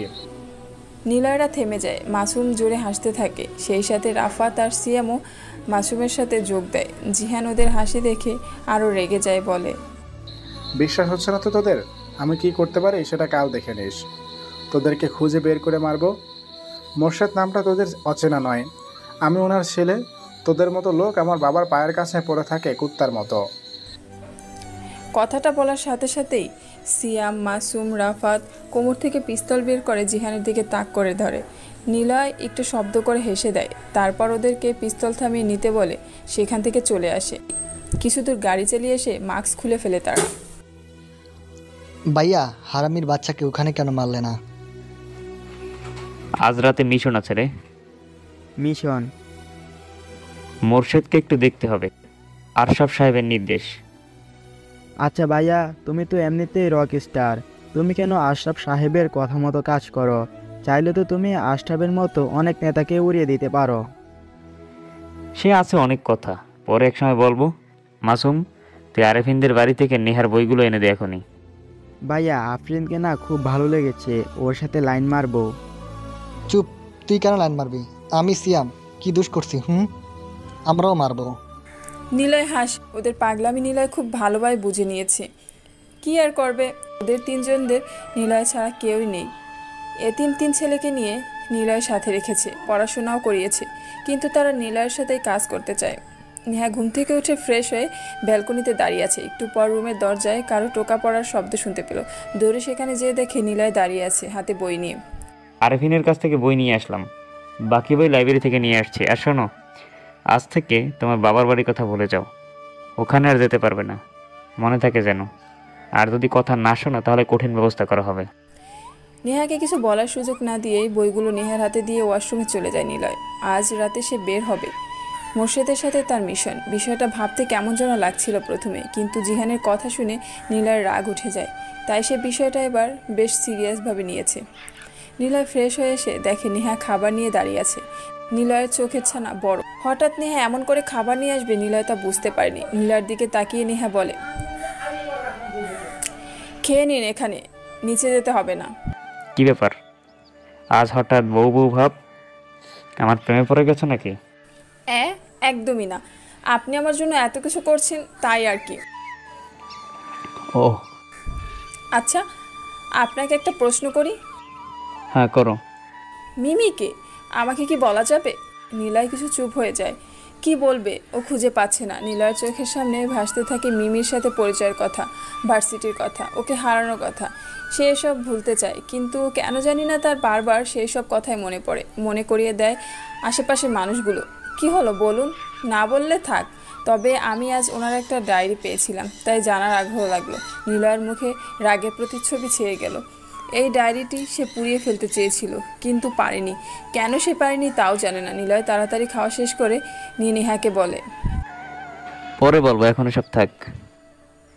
নেহা কিছু বলে না। নিলয় বসে আছে নেহার ঘুমের অপেক্ষায়। নেহা একবার ঘাড় ফিরিয়ে দেখলো নিলয় তার ফ্লোরের বিছানাতে চুপচাপ বসে আছে। নেহার কিছু না ভেবে ঘুমিয়ে পড়ে।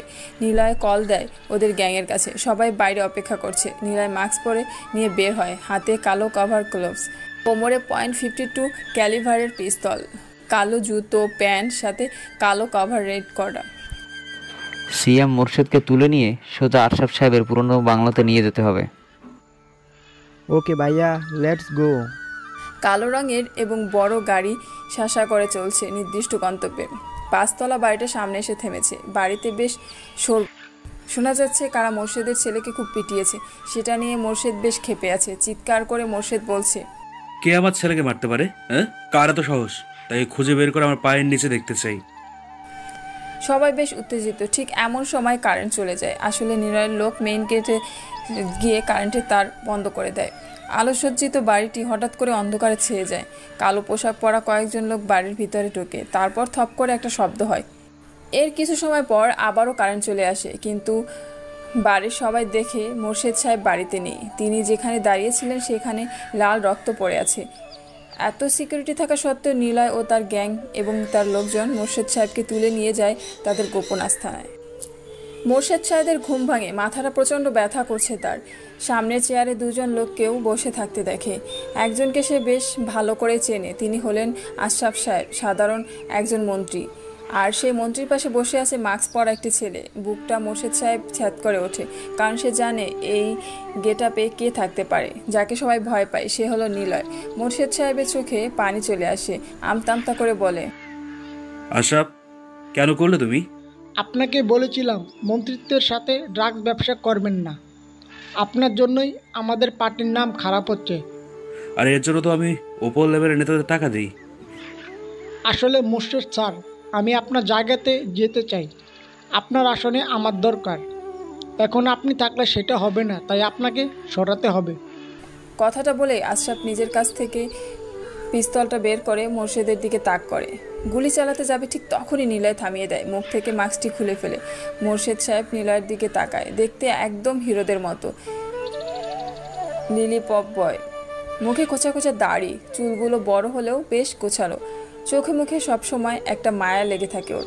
এরকম ছেলে কেন যে মাস্তানে আসলো কেউ খুঁজে পাচ্ছে না প্রশ্নের উত্তর। আশরাফ প্রশ্নবোধক দৃষ্টিতে তাকিয়ে থাকে নিলয়ের দিকে। নিলয় বলে, মারার থেকে মারতে পারি ভয় যদি কারো মনে একবার ঢুকিয়ে দেওয়া যায়, সে কোনোদিন আপনার সামনে এসে মাথা উঁচু করে কথা বলবে না।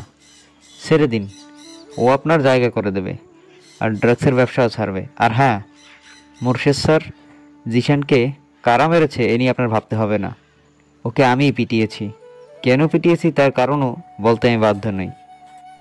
রাফাতকে ইশারা করে নিলয়। রাফাত ওর হাতে থাকা ইঞ্জেকশনটি মোর্শেদের ঘাড়ে প্রবেশ করায়। মোর্শেদ আবারও ঘুমিয়ে পড়ে। তারপর কেটে যায় অনেকটা সময়। মোর্শেদ সাহেব চোখ খুলে তাকিয়ে দেখে সে নিজেই বিছানায় শুয়ে আছে। আশেপাশে তাকে অনেকে মন্ত্রী, পুলিশ, নিজের সিকিউরিটি গার্ড দাঁড়িয়ে আছে। হঠাৎ চোখ আটকে যায় তার। আশরাফ সাহেবও তাকে দেখতে এসেছে। আশরাফকে দেখে মোর্শেদ সাহেব নেড়ে চড়ে উঠলেন। আশরাফ মুচকি হেসে ঘর থেকে বের হয়ে যায়। নেহা ঘুম থেকে ওঠে, দেখে নিলয় কালো পোশাক পরে হাতে পিস্তল নিয়ে সোফাতে বসে নেহার ছবির দিকে তাকিয়ে আছে। নেহা বিছানা ছেড়ে নিলয়ের কাছে যায়। সারা রাত ঘুমাননি তাই না? হ্যাঁ। আচ্ছা, যান নামাজ পড়ে নিন, তারপর একটু রেস্ট নেন। তুমি যাও। এখনও রেগে আছেন? আসলে ও আমার ছোটবেলার বন্ধু জাহিন। জানি, যাও উজু করে নামাজ পড়ে নাও। নিলয় সারা রাত ঘুমায়নি, জাহিনের জন্য না। সে কিভাবে তার এই মাস্তানি জীবন থেকে বের হবে সেটা নিয়ে রাতের পর রাত বাকিটা সময় ভেবেছে। কিন্তু কেন সে মাস্তানি ছাড়তে চায়, এ প্রশ্নটা সে নিজেকে এই অবধি বহুবার করেছে, কিন্তু কোনো উত্তর খুঁজে পায়নি। নেহা চলে গেল উজু করে, নামাজ পড়ে নিল নেহা। তারপর বিছানা গায়ে নিয়ে দিতেই ঘুম চলে এসেছে ওর। নিলয় নেহার ঘুমন্ত চেহারার দিকে তাকিয়ে বাকিটা সময় পার করে। সকালে খাবার খেয়ে নিলয় নেহাকে নিয়ে ভার্সিটিতে যায়। নেহা নামিয়ে দিয়ে নিলয় চলে আসে। একটা ক্লাস করে নেহা বের হয়। কি করবে সে বুঝতে পারছে না।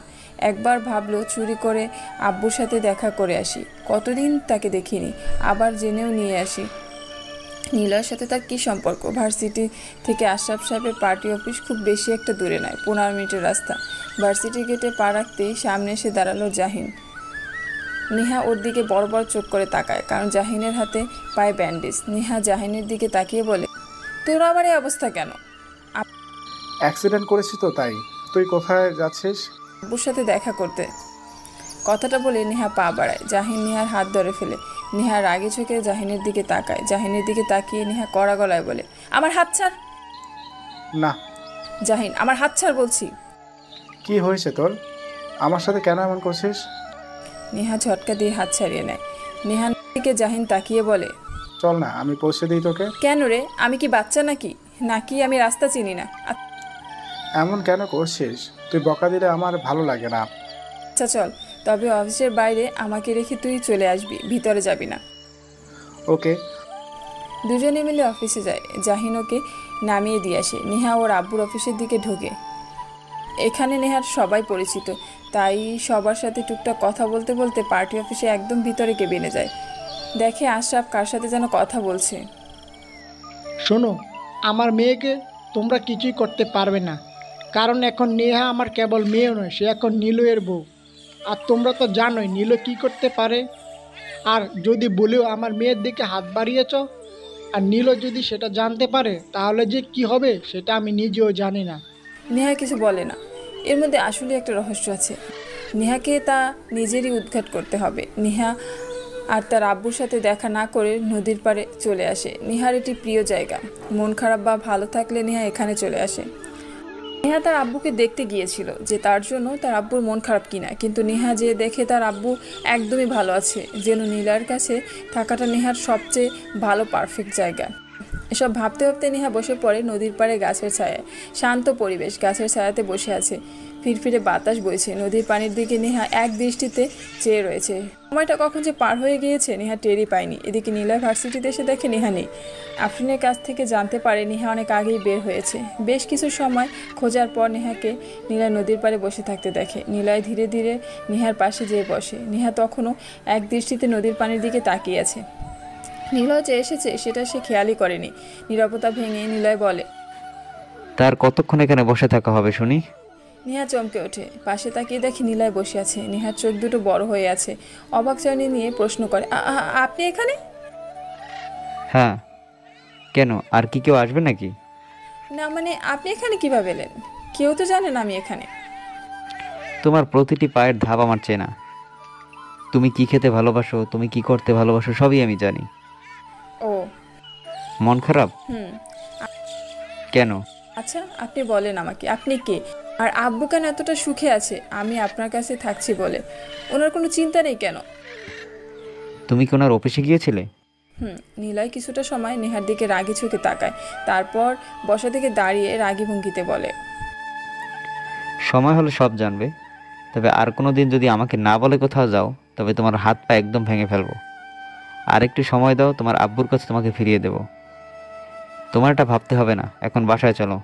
নেহা বসা থেকে উঠে নিলয় আগে যেতে থাকে। হঠাৎ করে নেহার ও মা গো বলে চিৎকার শুনতে পায়। নিলয় ঘুরে তাকিয়ে দেখে নেহা মাটিতে বসে পড়ে আছে, পায়ে হাত দিয়ে, ডান পায়ে হাত দিয়ে ব্যথায় কাঁদছে। নিলয় দৌড়ে এসে সেখানে নিলয় দেখে ছোট্ট গর্তে নেহার পা পড়ে ব্যথা পেয়েছে। কি হয়েছে? পা মচকে গেছে আমার, হাঁটতে পারবো না। নিলয় আর কিছু বলে না, নেহাকে কোলে তুলে নেয়।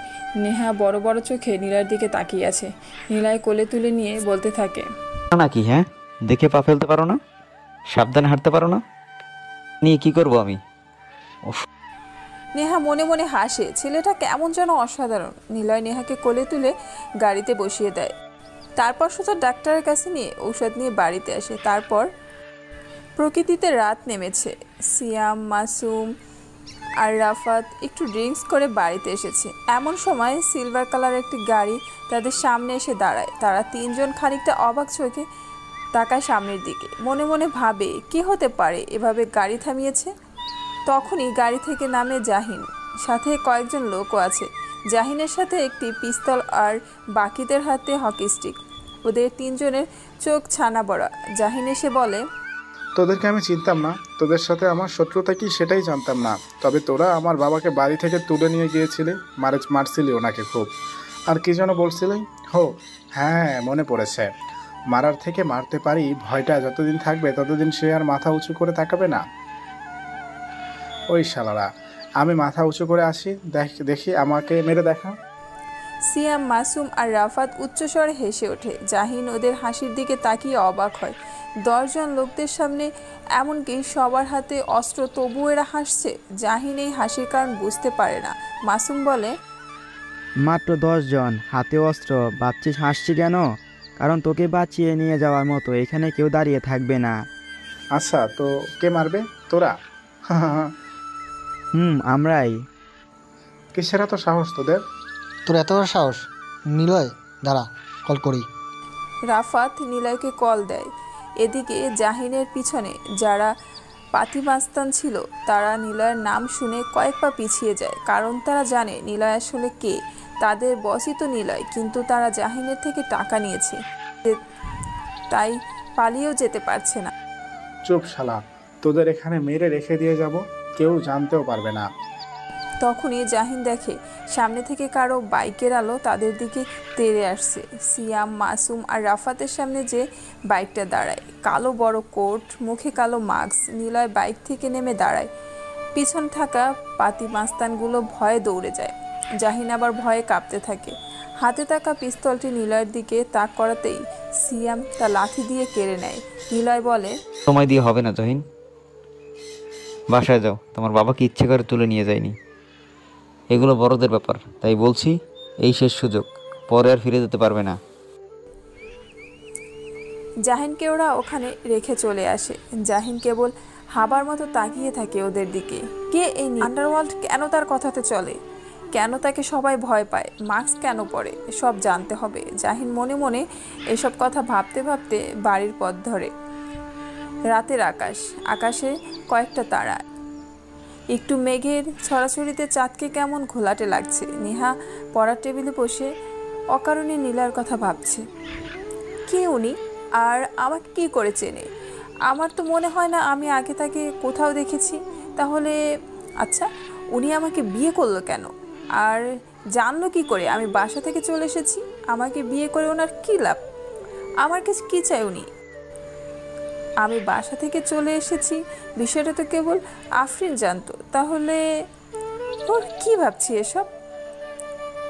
আফরিন কেন বলতে যাবে? আর বললেই বা কি আমাকে বিয়ে করে নিতে হবে?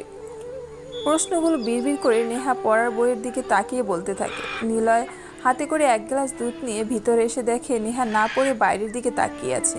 কিছু একটা ভাবছে সে। নিলয় বলে, কি ভাবছো? কিছু না তো। হ্যাঁ, তো ভাবুক বউ আমার, দুধটা খেয়ে নাও, ঔষধও তো খেতে হবে। আমি দুধ খাই না। খেতে বলছি খাও। এবার মন দিয়ে পড়ো আর ঔষধ খেয়ে নাও। পড়া শেষ করলাম, রাতের খাবারও ঔষধ খেয়ে বিছানায় এলাম।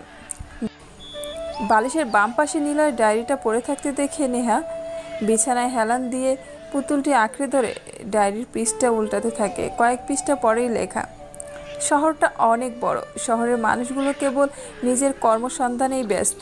আমি ভার্সিটিতে আজ এসেছি পড়তে নয়, পড়ার অভিনয় করতে। একটা মিশনে। ঢাকা ভার্সিটি অনেক বড় জায়গা জুড়ে নির্মাণ করা, ক্যাম্পাসটা অনেক বড়। ধীর পায়ে এগিয়ে যাচ্ছি আমি, চারদিকে তাকিয়ে দেখছি। হঠাৎ বড় একটা ধাক্কা খেলাম। সাদা পোশাক পরা একটি চিকন শরীরের মেয়ে এসে আমাকে ধাক্কা দিয়ে নিজেই পড়ে যায় মাটিতে। আমি মুচকি হাসি। মেয়েটা পড়া দেখে ওর বান্ধবীরা দৌড়ে চলে আসে। সে নিচ থেকে উঠে দাঁড়ায়, আমার দিকে খানিকক্ষণ তাকিয়ে থেকে প্রচণ্ড রাগে চোখে ঠাস ঠাস একটা থাপ্পড় দিয়ে বলে, বেয়াদব ছেলে, কোনোদিন মেয়ে দেখিস নাই নাকি? চোখে তো চশমা দিয়েছিস, চার চোখ লাগিয়েও কি মেয়েদের ধাক্কা দিতে ইচ্ছে করে? দেখে মনে হচ্ছে ডাস্টবিন থেকে উঠে এসেছে। মেয়েটা আমাকে চট দেয়। আমি বোকার মতো মেয়েটার দিকে তাকিয়েছিলাম। সিক্রেট মিশন তাই একদম খ্যাত হয়ে গিয়েছিলাম ভার্সিটিতে, যাতে কেউ বুঝতে না পারে আসলে কে আমি। কিন্তু মেয়েটার শাসনে আমি হুট করে আটকে যাই। কিছু বলছি না দেখে পাশের একটা মেয়ে তাকে নাম ধরে ডাক দিয়ে বলে, এই মিমি চল তো, এসব বেয়াদব মার্কা ছেলেদের জন্য রাস্তায় চলাটাই অসহ্যকর হয়ে গেছে। সুন্দরী মেয়ে দেখবে আর ধাক্কা দেবে, টেনে তুলে প্রেম নিবেদন করবে। চল তো তুই। মেয়েটার নাম তাহলে মিমি? আমি মিমির চলে যাওয়ার দিকে তাকিয়ে আছি। তারপর কয়েক পৃষ্ঠা সেখান থেকে ছেঁড়া আছে। নেহা উৎকণ্ঠ নিয়ে পড়তে বসেই মেজাজ খারাপ হয়ে যায়। তারপর পৃষ্ঠা কেন ছেঁড়া জানার জন্য নেহা কেমন উত্তেজিত হয়ে পড়ে। তখনই একটা ধমক সুরে নেহা পায়। নেহা, তুমি আবার ডায়েরিটা হাতে নিয়েছো? এটাকে তো আজ আমি পুড়িয়ে ফেলবো। প্লিজ আমাকে এটা দিন, এটা আমি রাখতে চাই প্লিজ। নিলয় কিছু বলে না, হাত থেকে ডায়েরিটা নিয়ে ডয়ারে রেখে দেয়। নেহা উদাস হয়ে নিলয়ের দিকে তাকিয়ে থাকে। নিলয় বলে, ঘুমিয়ে পড়ো, সকালে ক্লাস আছে। নেহা ঘুমাচ্ছে। সকালে নিলয়ের ডাকে নেহার ঘুম ভাঙলো। নেহা চোখ মেলে তাকিয়ে দেখে নিলয় পাশে দাঁড়িয়ে আছে। নিলয় ডাক দেয়, তাড়াতাড়ি ওঠো, ভার্সিটিতে যেতে হবে না? কয়টা বাজে? 8টা বাজে। কি, আমি আজ নামাজও পড়তে উঠলাম না? হ্যাঁ, এখনই রেডি হও। ওকে। সকালের খাবার খেয়ে ভার্সিটির দিকে রওনা হলো সবাই। নিলয় গাড়ি চালাচ্ছে। আজ সবাই বেশ চুপচাপ। নীরবতা ভেঙে নেহা বলে, আচ্ছা কাল রাতে কোথায় ছিলে? কাল রাতে মানে? সিয়াম, মাসুম আর রাফাত ড্রিঙ্কস করে ঘরে ফিরছিল আর আপনি ওদের বকছেন। তখন তো রাতই ছিল, তাই না? এমনি ঘুরছিল ওরা, তাই বকা দিতে দিতে ঘরে নিয়ে আসছিলাম। নেহা জানে না নিলয় প্রতি রাতেই কোনো না কোনো কারণে মাস্তানি দেখাতে বাইরে যায়। যদি জানে হয়তোবা নেহা তাকে ছেড়ে চলে যেতে পারে, তাই নিলয় মিথ্যা বলে। ভার্সিটি গেটের কাছে চলে এসেছে নিলয়। নেহাকে নামিয়ে দিয়ে সোজা পার্টি অফিসে যায়। নেহা আশরাফ সাহেবের দেখে আশরাফ সাহেব বসে আছে, খুব চিন্তিত লাগছে। নিলয় ওনার সামনে যেয়ে বসে। নিলয়কে দেখে চিন্তার ছাপ কিছুটা কম হয় আশরাফ সাহেবের। নিলয় প্রশ্ন করে, কি হয়েছে?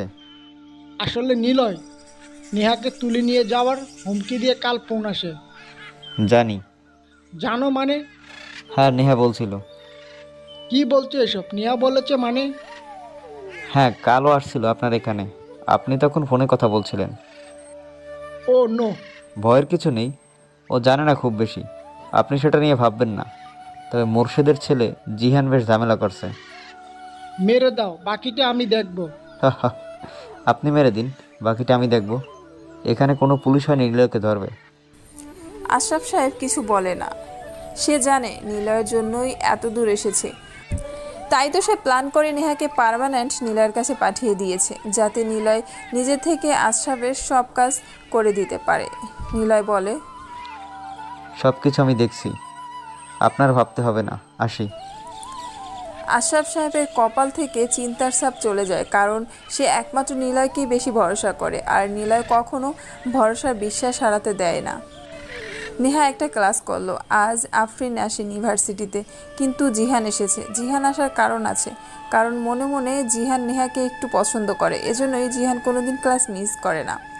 নেহা ক্যাম্পাসে বসে আছে, মনে মনে ভাবছে আফরিনের একটু খোঁজ নেওয়া দরকার, কিন্তু কাছে তো কোনো ফোন নেই। আচ্ছা, বাড়ি থেকে আসার সময় আমার কিছু জমানো টাকা এনেছিলাম, ওটা দিয়ে ফোন কিনলে কেমন হয়? কিন্তু মার্কেটে কে যাবে? আফরিন তো, একটা ছাগল জিহান তো আছেই, ওকে নিয়ে যাওয়া যাক। নেহা জিহানকে ডাক দেয়। জিহান প্রায় উড়ে আসে নেহার কাছে। নেহা বলে, জিহান। বলো বেবি। উফ জিহান, ইচ্ছে করছে একটা চট দিতে। আমার সাথে যাবি একটু মার্কেটে? তোমার সাথে আমি চাঁদেও যেতে পারি, মার্কেটে তো ছোট ব্যাপার।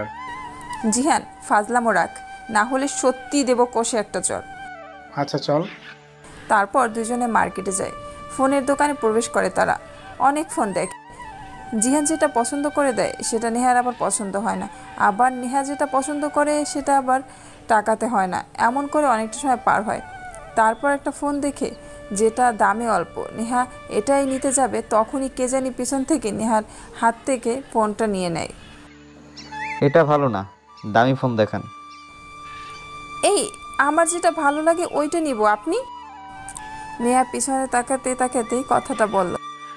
তবে পিছনে যে ছিল তাকে দেখে নেহা কথাটা আর শেষ করতে পারেনি, কারণ নেহার পিছনে নিলয় দাঁড়িয়ে আছে। নেহা আর কিছু বলতে পারছে না। নেহার দিকে নিলয় রাগি চোখে তাকিয়ে আছে। নেহা ভাবছে কারণটা হলো জিহান, জিহানের সাথে মার্কেটে এসেছি সেজন্য। নিলয় বলে, স্যামসাংয়ের এস সিরিজের ফোন দেন। নেহা কিছু বলল না, চুপচাপ নিলয়ের কথায় ফোনটা রেখে দিল। একটা ফোন নিয়ে নেহার সামনে ধরে বলে, এটা এই দোকানের দামি ফোন, এইটা দিন। ওকে, এই ফোনটার প্রাইস কত? তো টাকা স্যার? ওকে, এই নিন কার্ড। নেহা আর জিহান কেবল হাঁ করে তাকিয়ে দেখছে। জিহানের মুখটা কেমন ফ্যাকাশে হয়ে গেল, কারণ এই কণ্ঠটা সে আগে কোথাও শুনেছে, কিন্তু সামনে দাঁড়িয়ে থাকা লোকটার সাথে রাতে সেই ভয়ঙ্কর লোকটার কোনো মিল জিহান খুঁজে পেল না। এখন সামনে যে নিলয় দাঁড়িয়ে আছে তাকে দেখে যে কেউ বলবে একটা বড় কোনো অফিসের মালিক, স্যুট প্যান্ট টাই, একদম অফিসের বস। আর রাতের নিলয় হলো অস্ত্রধারী, মোটা কোট, ছেঁড়া প্যান্ট, দুটোই আলাদা। জিহান হুট করে নেহার কানের কাছে এসে প্রশ্ন করে, কি হচ্ছে নেহা, ইনি কে? তোর মুখটা বন্ধ কর। কিন্তু উনি তোকে ফোন দিয়ে কিনে কেন দিচ্ছে? এই তুই চুপ কর তো, রাম ছাগলের মতো ম্যামা করে।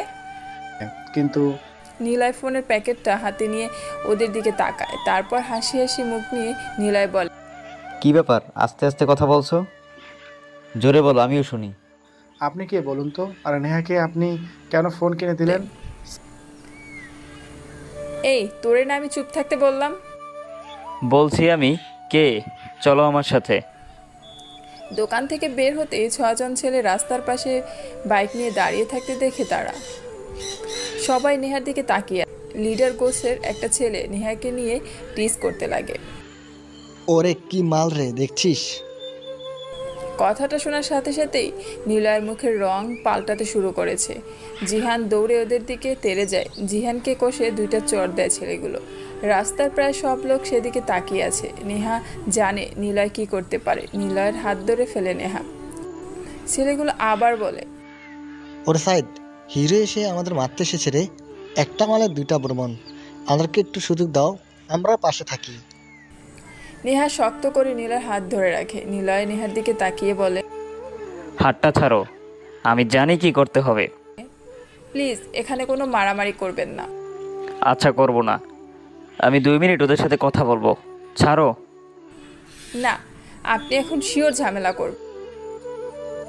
ওরে দেখ দেখ কি পিত রে, আমরাও তোরে নিয়ে কদিন প্রেম করি, তারপর আবার রেখে আসবো, কি বলিস তোরা? ছেলেগুলোর পাশ দিয়ে আরেকটা মেয়ে যাচ্ছে। এমন সময় একটা ছেলে মেয়েটার দিকে ফুল ছুঁড়ে মারে। মেয়েটি ছেলেগুলোর দিকে তাকাতেই একটা ছেলে মেয়েটার হাত ধরে ফেলে। নীলয় এটা দেখার পর নেহার থেকে হাত ছাড়িয়ে নেয়, তারপর ধীর পায়ে হেঁটে ছেলেগুলোর কাছে যায়। ওদের থেকে মেয়েটার হাত ছাড়াতেই লিডার ছেলেটি নীলয়ের গালে ঘুষি দেয়। জিহান আর নেহা কেবল অবাক চোখে দেখছে। নেহা মনে মনে বলেই ফেলল, এবার তো এরা গেল। কিন্তু নেহাকে অবাক করে দিয়ে নিলয় শব্দহীন এক হাসি দেয়, তারপর বলে, সময় অনেক আছে, যা নেহার কাছ থেকে মাপ চেয়ে নে। কে আমরা জানিস? কোথাও মাপ চাইনি আমরা, তুই তো দাঁড়িয়ে আছিস, এটাই তোর কপাল। নিলয়কে চিনিস? কখনো দেখছিস তাকে? নিলয়? নামটা শুনে সবাই বসা থেকে দৌড়ে পড়ে। নিলয় হাসতে থাকে। ছেলেগুলো বলে, সালা ভয় দেখাস? আমরাও নীলের নাম ভাঙিয়ে চলি, তুই তো দেখি আমাদের উপরে, তোকে মেরে। এমন সময় একটা পুলিশের গাড়ি আসে। নিলয় একটু অবাক হয়, পুলিশ তো এমন সময় আসার কথা না। পুলিশ আসতেই জিহান ছুটে যায়। নিলয় বুঝে গেল জিহান পুলিশদের ফোন করে নিয়ে এসেছে। স্যার, এরাই সেই ছেলেগুলো যারা মেয়েদের টেস্ট করছে। ওই শালা, আমাকে চিনিস না, আমাকে পুলিশের ভয় দেখাস না, বুঝলি? কি জানিস, আসলাম নেতার ছেলে, এসব পুলিশ আমার পকেটে থাকে। পুলিশগুলো নিলয়কে চেনে, কারণ নিলয় সাধারণভাবে সবসময় আশরাফ সাহেবের সাথেই থাকে। তাই সেদিন পুলিশগুলো নিলয়কে স্যার করছিল। নিলয় পুলিশের কাছে যেয়ে বলে, এদের ধরতে হবে না, আমরা চলে যাওয়ার পর এদেরকে ছেড়ে দিয়েন। Okay sir. তারপর নিলয় নেহা আর জিয়ানকে কোনো কথা না বলতে দিয়ে চলে আসে সেখান থেকে। নিলয়ের মুখের বাম পাশটা কালো দাগ পড়ে গেছে ঘুষি খাওয়ার পর। নেহা বেশ উত্তেজিত হয়ে আছে। নিলয় ওদেরকে নিয়ে একটু রেস্টুরেন্টে গিয়ে বসে। তারপর নিলয় জিহানের দিকে তাকায়। জিহান প্রশ্নসূচক দৃষ্টিতে তাকিয়ে আছে নিলয়ের দিকে। জিহান বসে প্রশ্ন করে, আপনি কে হন নেহার? আমি ওর হাজব্যান্ড। কি ফাজলামি করছেন কেন? ওর বিয়ে হলো কবে? ওকে জিজ্ঞেস করুন। নেহা? জিহান, উনি ঠিক বলেছে, উনি আমার স্বামী। হোয়াট? হ্যাঁ, আরও কিছু শুনতে চাও? না নেহা। জিহান না বলেই হন হন করে চলে গেল। মুখের ভাব দেখে মনে হচ্ছে জিহানের মন খারাপ হয়ে গিয়েছে। মন খারাপ হওয়ারই কথা, কারণ জিহান কলেজে ওঠার পর থেকেই নেহাকে পছন্দ করতে শুরু করে। এক সময় জিহান নেহাকে ভালোবেসে ফেলে। জিহান তো কোনোদিনও বলতে পারেনি। যখন ওর অনাকাঙ্ক্ষিত হাজবেন্ডের কথা শুনলো, মন তো খারাপ হবেই। নিলয় বলে, কি হলো? ও কেন চলে গেল? জানি না। কিন্তু আমি জানি জিহান তোমাকে লাইক করে বা ভালোবাসে, তাই হয়তো এটা শুনে চলে গেছে। ও ভালো হয়েছে, আলগা ন্যাকা কোথাকার। আমিও চাইছিলাম নেকাটা চলে যাক। কেন? বড় আর বউ দুজনে একটু প্রেম করতে পারবে। নিলয় একটু মজা করে কথাটা বলল। নিলয় জানে নেহা তাকে কখনোই ভালোবাসে। নেহাকে সে বিয়ে করতে চায়নি, কিন্তু নেহার আব্বুর চাপে পড়ে তার এই অনাকাঙ্ক্ষিত জীবনে নেহাকে জড়াতে হয়েছে। নিলয় বলে, তোমার ফোন লাগবে এটা আমাকে বলতে পারতে, তাহলে আমি কিনে দিতাম। ওকে কেন নিয়ে আসছিলে? আর তোমাকে না বলছি না যে আমাকে না বলে কোথাও যাবে না? আমি ওকে আনতে চাইনি, ভাবছিলাম আফরিনকে নিয়ে কিনে নিব, কিন্তু আজ ও আসেনি, তাই জিহানকে সাথে নিয়ে এসেছি। ওকে, ওর সাথে আর বেশি কথা বলবে না, ছেলেদের থেকে দূরে থাকবে। ওকে। Good girl. দুজনে খাবার খেয়ে বাড়িতে চলে আসে। সন্ধ্যা হয়, নেহা পড়তে বসে। নেহার বারবার সেই ডায়েরির কথা মনে পড়ে যায়। নেহা ডায়েরি হাতে নেয়। কয়েকটা পৃষ্ঠা ছেঁড়ার পর সেখানে লেখা, মাস্তানি ছেড়ে দেবো আমি, কারণ মিমি আমাকে ভালোবাসে।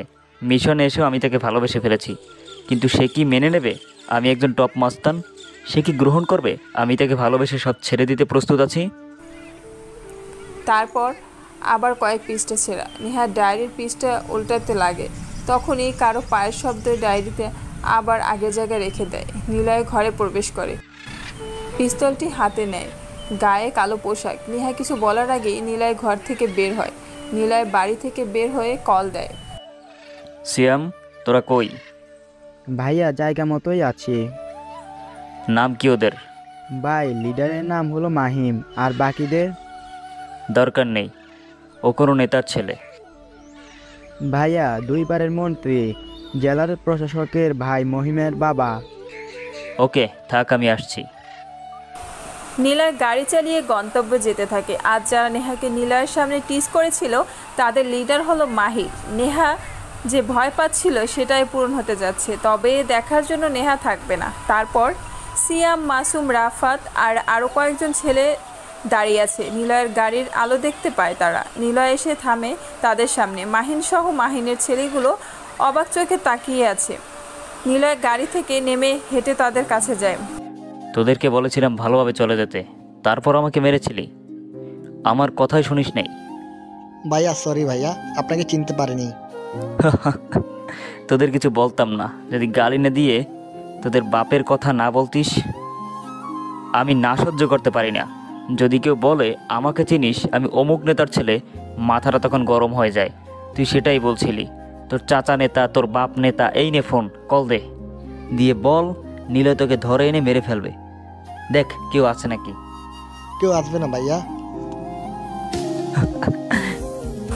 রাফাত, সিয়াম, মাসুম আর অন্য ছেলেগুলো মাহিনদের চরমভাবে পেটাতে থাকে। নিলয় দাঁড়িয়ে সিগারেট ধরালো, ওদেরকে থামতে বলে। তারপর নিলয় বলে, মাসুম হকি স্টিক দে। কে যেন নেহাকে কি বলেছিল। ভাইয়া প্লিজ আমাদের মাফ করে দিন, আর কোনোদিনও কোনো মেয়েকে টিস করবো না। মাল তাই না? মেয়েরা কখনো মাল হয় না, বুঝলি? তারা মা হয়, বোন হয়, বউ হয়। কথাটা বলেই নিলয় ছেলেগুলোকে পিটাতে থাকে। তারপর আবার থামে, একটা সিগারেট জ্বালায়ও। তারপর কয়েকবার পায়চারি করতে করতে থেমে যেয়ে বলে। নিলয় আবার পিটাতে থাকে। মাহিনের ছেলেরা সব যন্ত্রণায় কোকড়াতে থাকে, চিৎকার করতে থাকে তারা, কিন্তু তাদের চিৎকার শুনে কেউ আসবে না সেখানে। লোকালয় ছেড়ে জনকীর্ণ এক জায়গাতে তাদের সব কয়টাকে মাসুম, সিয়াম, রাফাত আরও কয়েকজন ছেলেরা ধরে এনেছে। নিলয় পেটানো বন্ধ করে, তারপর মাসুমকে ইশারা করে। মাসুম ওদের সামনে এসে বলে, কাল ভার্সিটির সামনে যাবি আলগা গায়ে, নেহা বাবাকে দেখা মাত্রই পা ধরে মাপ চাইবি। যদি তিনি মাপ করে তাহলে বেঁচে গিয়েছিস, আর যদি মাপ না করে তাহলে বুঝতেই পারছিস। ঠিক আছে ভাইয়া। নিলয় চলে আসে। নেহা বাড়িতে একা বসে নিলয়ের কথা ভাবছে। ইস, লোকটার গালে একটা রক্তবর্ণ রং ধারণ করেছে, কেন যে গেল ছেলেগুলোর সামনে? আমাকে না হয় 2-4টা কথা শুনিয়েছে, তাই বলে এত কিছু হবে? নাও যেতে পারতো। আচ্ছা, ছেলেটা কি আমাকে ভালোবাসে খুব? আচ্ছা, আবার ডায়েরিটা পড়ি তো, দেখি ওনার পছন্দের কি জিনিস আছে। নেহা আবার ডায়েরিটা হাতে নেয়। শেষের পাতায় লেখা, মিমিকে আমি অনেক ভালোবাসি। তার মৃতদেহ আমার কাছেই পড়ে আছে। কেউ তাকে মারেনি, আমি নিজেই তাকে আজ খুন করেছি। পিস্তলের 6টা গুলি আজ মিমির নরম দেহকে ভেদ করে দেয়ালে লেগে আছে। মিমির লাল তাজা রক্ত আমি নিজের হাতে মাখিয়ে সুখে স্বাদ গ্রহণ করলাম। মিমির মতো মেয়ে বেঁচে থাকলে উপরওয়ালা তা মেনে নেবে না, তাই নিজ হাতে মেরেছি তাকে। আমি খুনি নই, আমি প্রেমিক। নেহা আটকে ওঠে, গায়ের লোম তার দাঁড়িয়ে যায়। কি নিষ্ঠুর এই ছেলে, নিজেই বউকে মেরে ফেলেছে। এতটা খারাপ সে? নেহা বিড়বিড় করে কথাগুলো বলে, আবার ভাবে নিশ্চয়ই কিছু হয়েছিল, না হলে মিমকে সে ভালোবাসতো, তবুও কেন তাকে মেরে ফেলেছে? জানতে হবে আমাকে আসলে হয়েছিলটা কি। কিন্তু ছেলেটা তো আমাকে কিছু বলে না, যা জানতে চাই সবটাই এড়িয়ে যায়। তুমি আবার ডায়েরিতে হাত নিয়েছো? নিলয় নেহার থেকে ডায়েরিটা কেড়ে নেয়, তারপর পকেট থেকে লাইটারের আগুন দিয়ে ডায়েরিটা পোড়াতে থাকে। শক্ত কভার গচ্ছিত ডায়েরি কি আর সহজে পড়ে? কিছুটা পড়ার পর নিলয় ডায়েরিটা ছুঁড়ে ফেলে দেয় দেয়ালের দিকে। নেহা অবাক চোখে তাকায়। এভাবেই কেটে যায় রাতটা। নেহা কখন যে ঘুমিয়ে পড়ে বুঝতে পারেনি। সকালে আবারও নিলয়ের ডাকে নেহার ঘুম ভাঙে। দেখে বিছানার পাশে নিলয় দাঁড়িয়ে আছে। নেহা তাড়াতাড়ি ঘুম থেকে ওঠে, তাড়াতাড়ি খেয়ে নিলয় নেহাকে নিয়ে বের হয়। বাড়ি থেকে বের হতেই নিলয়ের ফোন বেজে ওঠে। স্ক্রিনে তাকিয়ে দেখে আশরাফ সাহেবের কল। নিলয় রিসিভ করে। নিলয়, নেহাকে নামিয়ে দিয়ে এসো, সোজা অফিসে আসবে, জরুরি কথা আছে। তোমার সাথে যে 3 জন থাকে ওদেরকেও নিয়ে আসবে। আর ওদিকে সব ঠিক আছে? হ্যাঁ। ওকে, রাখি। আব্বুর ফোন ছিল তাই না? নিলয় অবাক চোখে তাকিয়ে থাকে নেহার দিকে। নেহা কি করে জানে এটা তার আব্বুর কল ছিল? নিলয় কিছুক্ষণ অবাক চোখে তাকিয়ে স্বাভাবিক গলাতে বলে, হ্যাঁ। আব্বু জানে আমি পালিয়ে এসেছিলাম, আর এখন বুঝতে পারছি আমি যেদিন পালাবো সেদিন আফরিন সবটা জানতো, আর আফরিনই আব্বুকে বলে দেয় আমি পালিয়েছি। আর আব্বু তখনই আপনাকে পাঠায় এভাবে তুলে এনে বিয়ে করতে। কিন্তু আপনি কে? কি করেন আপনি? মিমিকে কেন নিজেই আপনি খুন করেছিলেন? নিলয় চোখের পাতা কয়েকবার নাড়ায়, কোনো উত্তর দেয় না নিলয়, কেবল একটু অবাক হয়, কারণ রহস্যের জাল আস্তে আস্তে খুলছে। তবে নেহাকে কিছুই বলা লাগবে না, নেহা নিজে থেকেই সব বুঝতে পারছে। নিলয় কিছু না বলে গাড়ি চালাতে থাকে। তখনই একটা মেসেজ আসে নিলয়ের ফোনে। দেখে আতকে ওঠে মেসেজ। আতিক হলো নিলয়ের লোক, তবে আশরাফের পিএ। মেসেজটা চেক করে নিলয় সেখানে লেখা দেখে, ভাই আপনি আসবেন না, আপনার জন্য পার্টি অফিসে মোর্শেদ, আসলাম আর নিজাম এসেছে, বেশ ঝামেলা হচ্ছে। আশরাফ স্যার গোপনে মেসেজ করতে বলেছে আপনাকে। নিলয় মুচকি হাসে। নেহা, রাফাত, মাসুম, সিয়াম নিলয়ের হাসির দিকে তাকায়। হাসতে হাসতে ফোন দেয় নিলয়ের গ্যাংয়ের একটা ছেলেকে। রুদ্র, তোমাকে একটা কাজ করতে হবে। কি কাজ ভাইয়া? মেসেজ করে দিচ্ছি। রুদ্রর ফোনে একটা মেসেজ আসে, নিলয়ের মেসেজ। নিলয় আবারও হাসে। কেউ বোঝে না হাসির কারণ। নিলয় চুপচাপ গাড়ি চালাতে থাকে। খানিকটা সময়ের পর নেহার ভার্সিটির সামনে এসে থামে গাড়িটা। নেহা গাড়ি থেকে নামে। কিছু দূর যাওয়ার পর নেহা দেখে কয়েকজন ছেলে আলগা গায়ে হাফ প্যান্ট পরে দাঁড়িয়ে আছে। ছেলেগুলোর হাতে সরি কার্ড। নেহা ওদের সবাইকে চেনে। কাল এই ছেলেগুলো নেহাকে বাজে কথা বলেছিল, কিন্তু ছেলেগুলো আজ এখানে কেন, এভাবে কেন দাঁড়িয়ে আছে? সারা গায়ে খুব মারের দাগ। নেহা কথাগুলো মনে মনে বলতে বলতে ওদের সামনে দিয়ে যেতে থাকে। তখনই ছেলেগুলো এসে সামনে হাঁটু মুড়ে বসে চিৎকার করে বলে, আপু আপনি আমাদের বোন, আপনি আমাদের বড় বোন। আপনার সাথে যা কাল করেছি আমাদের ভুল হয়ে গিয়েছে, প্লিজ আপু আমাদের মাফ করে দেন, প্লিজ প্লিজ। চিৎকার করে ছেলেগুলো বারবার এগুলো বলতে থাকে।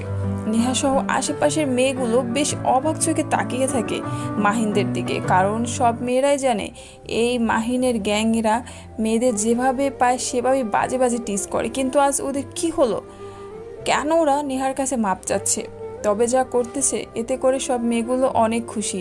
ছেলেগুলো আবারও চিৎকার করে মাপ চায়। নেহা কোনো উপায় না পেয়ে বলে, আচ্ছা আচ্ছা ঠিক আছে, আপনারা যান, মাপ চাইতে হবে না, আপনারা নিজের ভুল বুঝতে পেরেছেন, এটাই অনেক। মাহিনরা দৌড়ে চলে আসে সেখান থেকে। নেহা ঘুরে পিছনে তাক। কালো রঙের নিলয়ের গাড়িটা তখনই ঘুরে চলে যাচ্ছে। নেহার কাছে ততক্ষণে বিষয়টা বেশ ভালোভাবে পরিষ্কার হয়ে গেল কেন ছেলেগুলো এভাবে এসে তার কাছে মাপ চেয়েছে।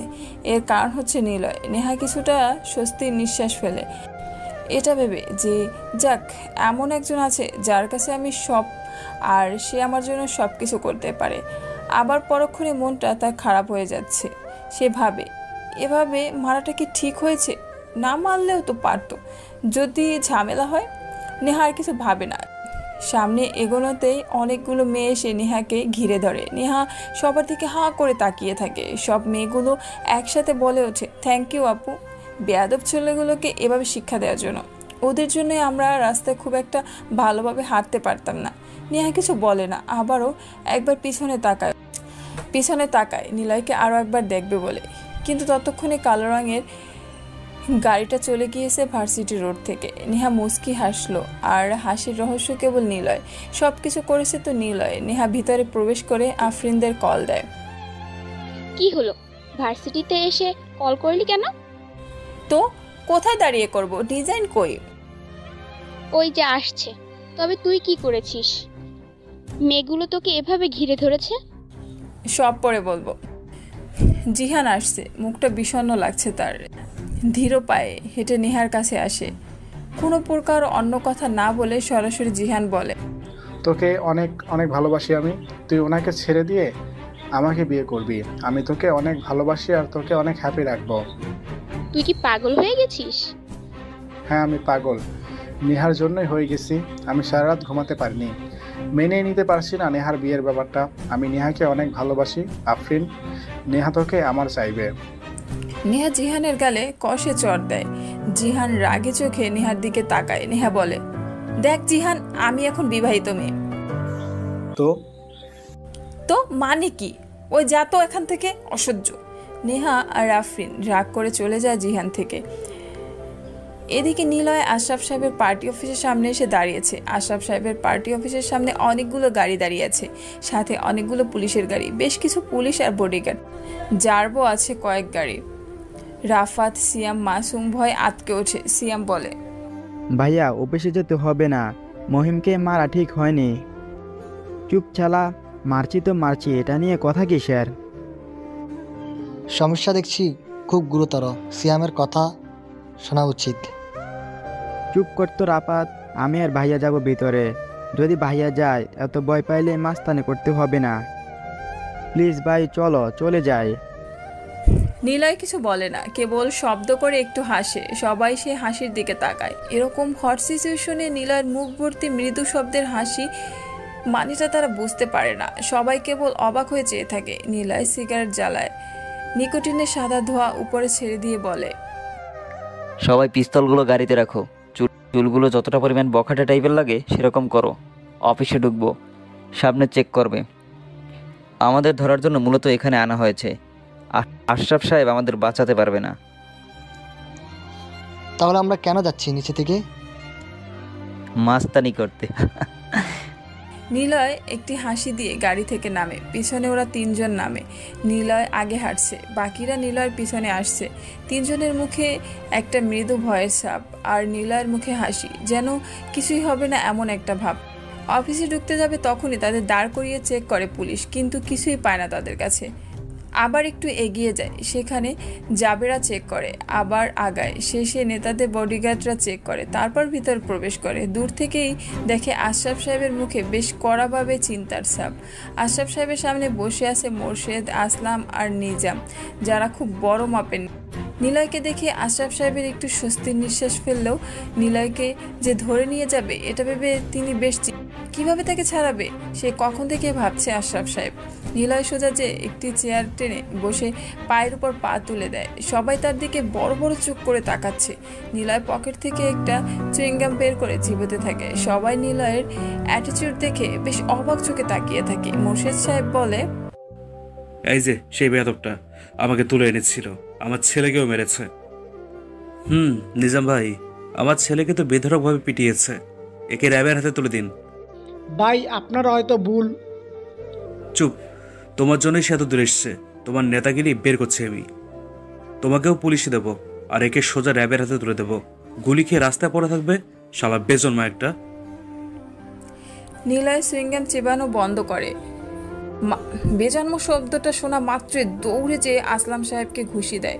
সাথে সাথে যারবার পুলিশ এসে নিলয়কে ধরে ফেলে। নিজাম বলে, আশরাফ সাহেব মাথায় হাত দেয়। কি করবে সে ভেবে পাচ্ছে না, কোনো প্রকার কথা বলতে পারছে না। তখনই নিলয় সবাইকে অবাক করে দিয়ে উচ্চস্বরে হাসতে থাকে।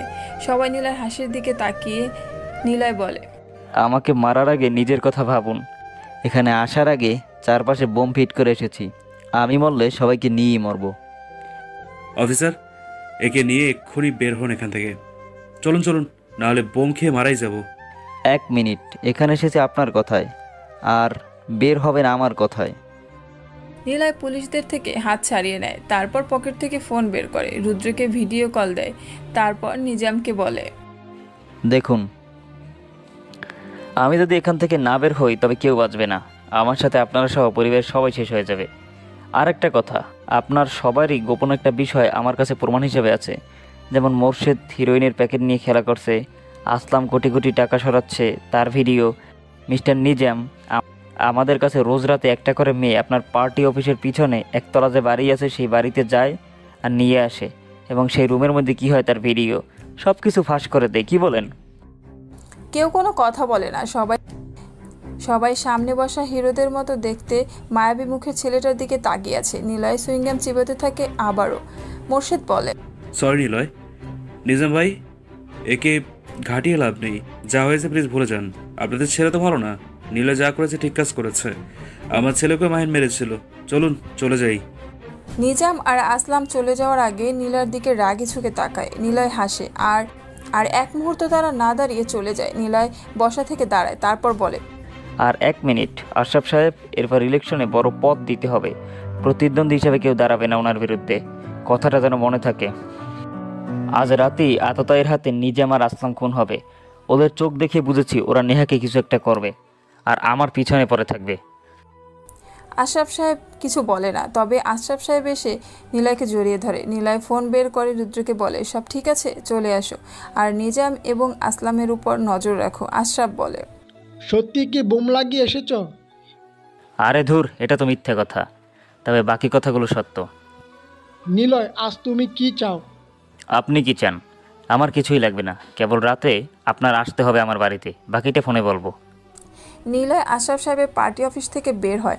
আশরাফ সাহেব বেশ চিন্তায় থাকে, কারণ সে জানে আজ রাতে নীলয় নিজাম আর আসলামকে মেরে ফেলবে। তবে প্রমাণের অভাবে নীলয়কে কেউ কিছু করতে পারবে না।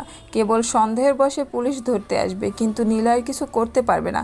পুলিশকে সে নিজেই সামলাতে পারবে। নেহা ঘরে বসে বই পড়ছে বললে ভুল হবে। সে নীলয়ের কথা বেশ কিছুক্ষণ ধরে ভাবছে। ছেলেটাকে সে আগে কোনো দিন দেখেনি, অথচ তাকে নিয়ে কেন এত ভাবছি আমি? আমার সব কিছুতেই ছেলেটা খেয়াল।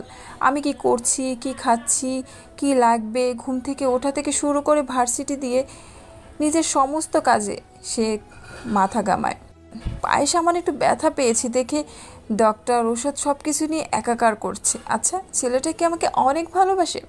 হয়তো বাসে, না হলে এত কিছু কেন করবে? নেহা বাইরের দিকে তাকিয়ে কথাগুলো ভাবছে। তখনই নীলয়ের ডাক শুনতে পায় নেহা। নেহা, নেহা, কি ভাবছো? কিছু না।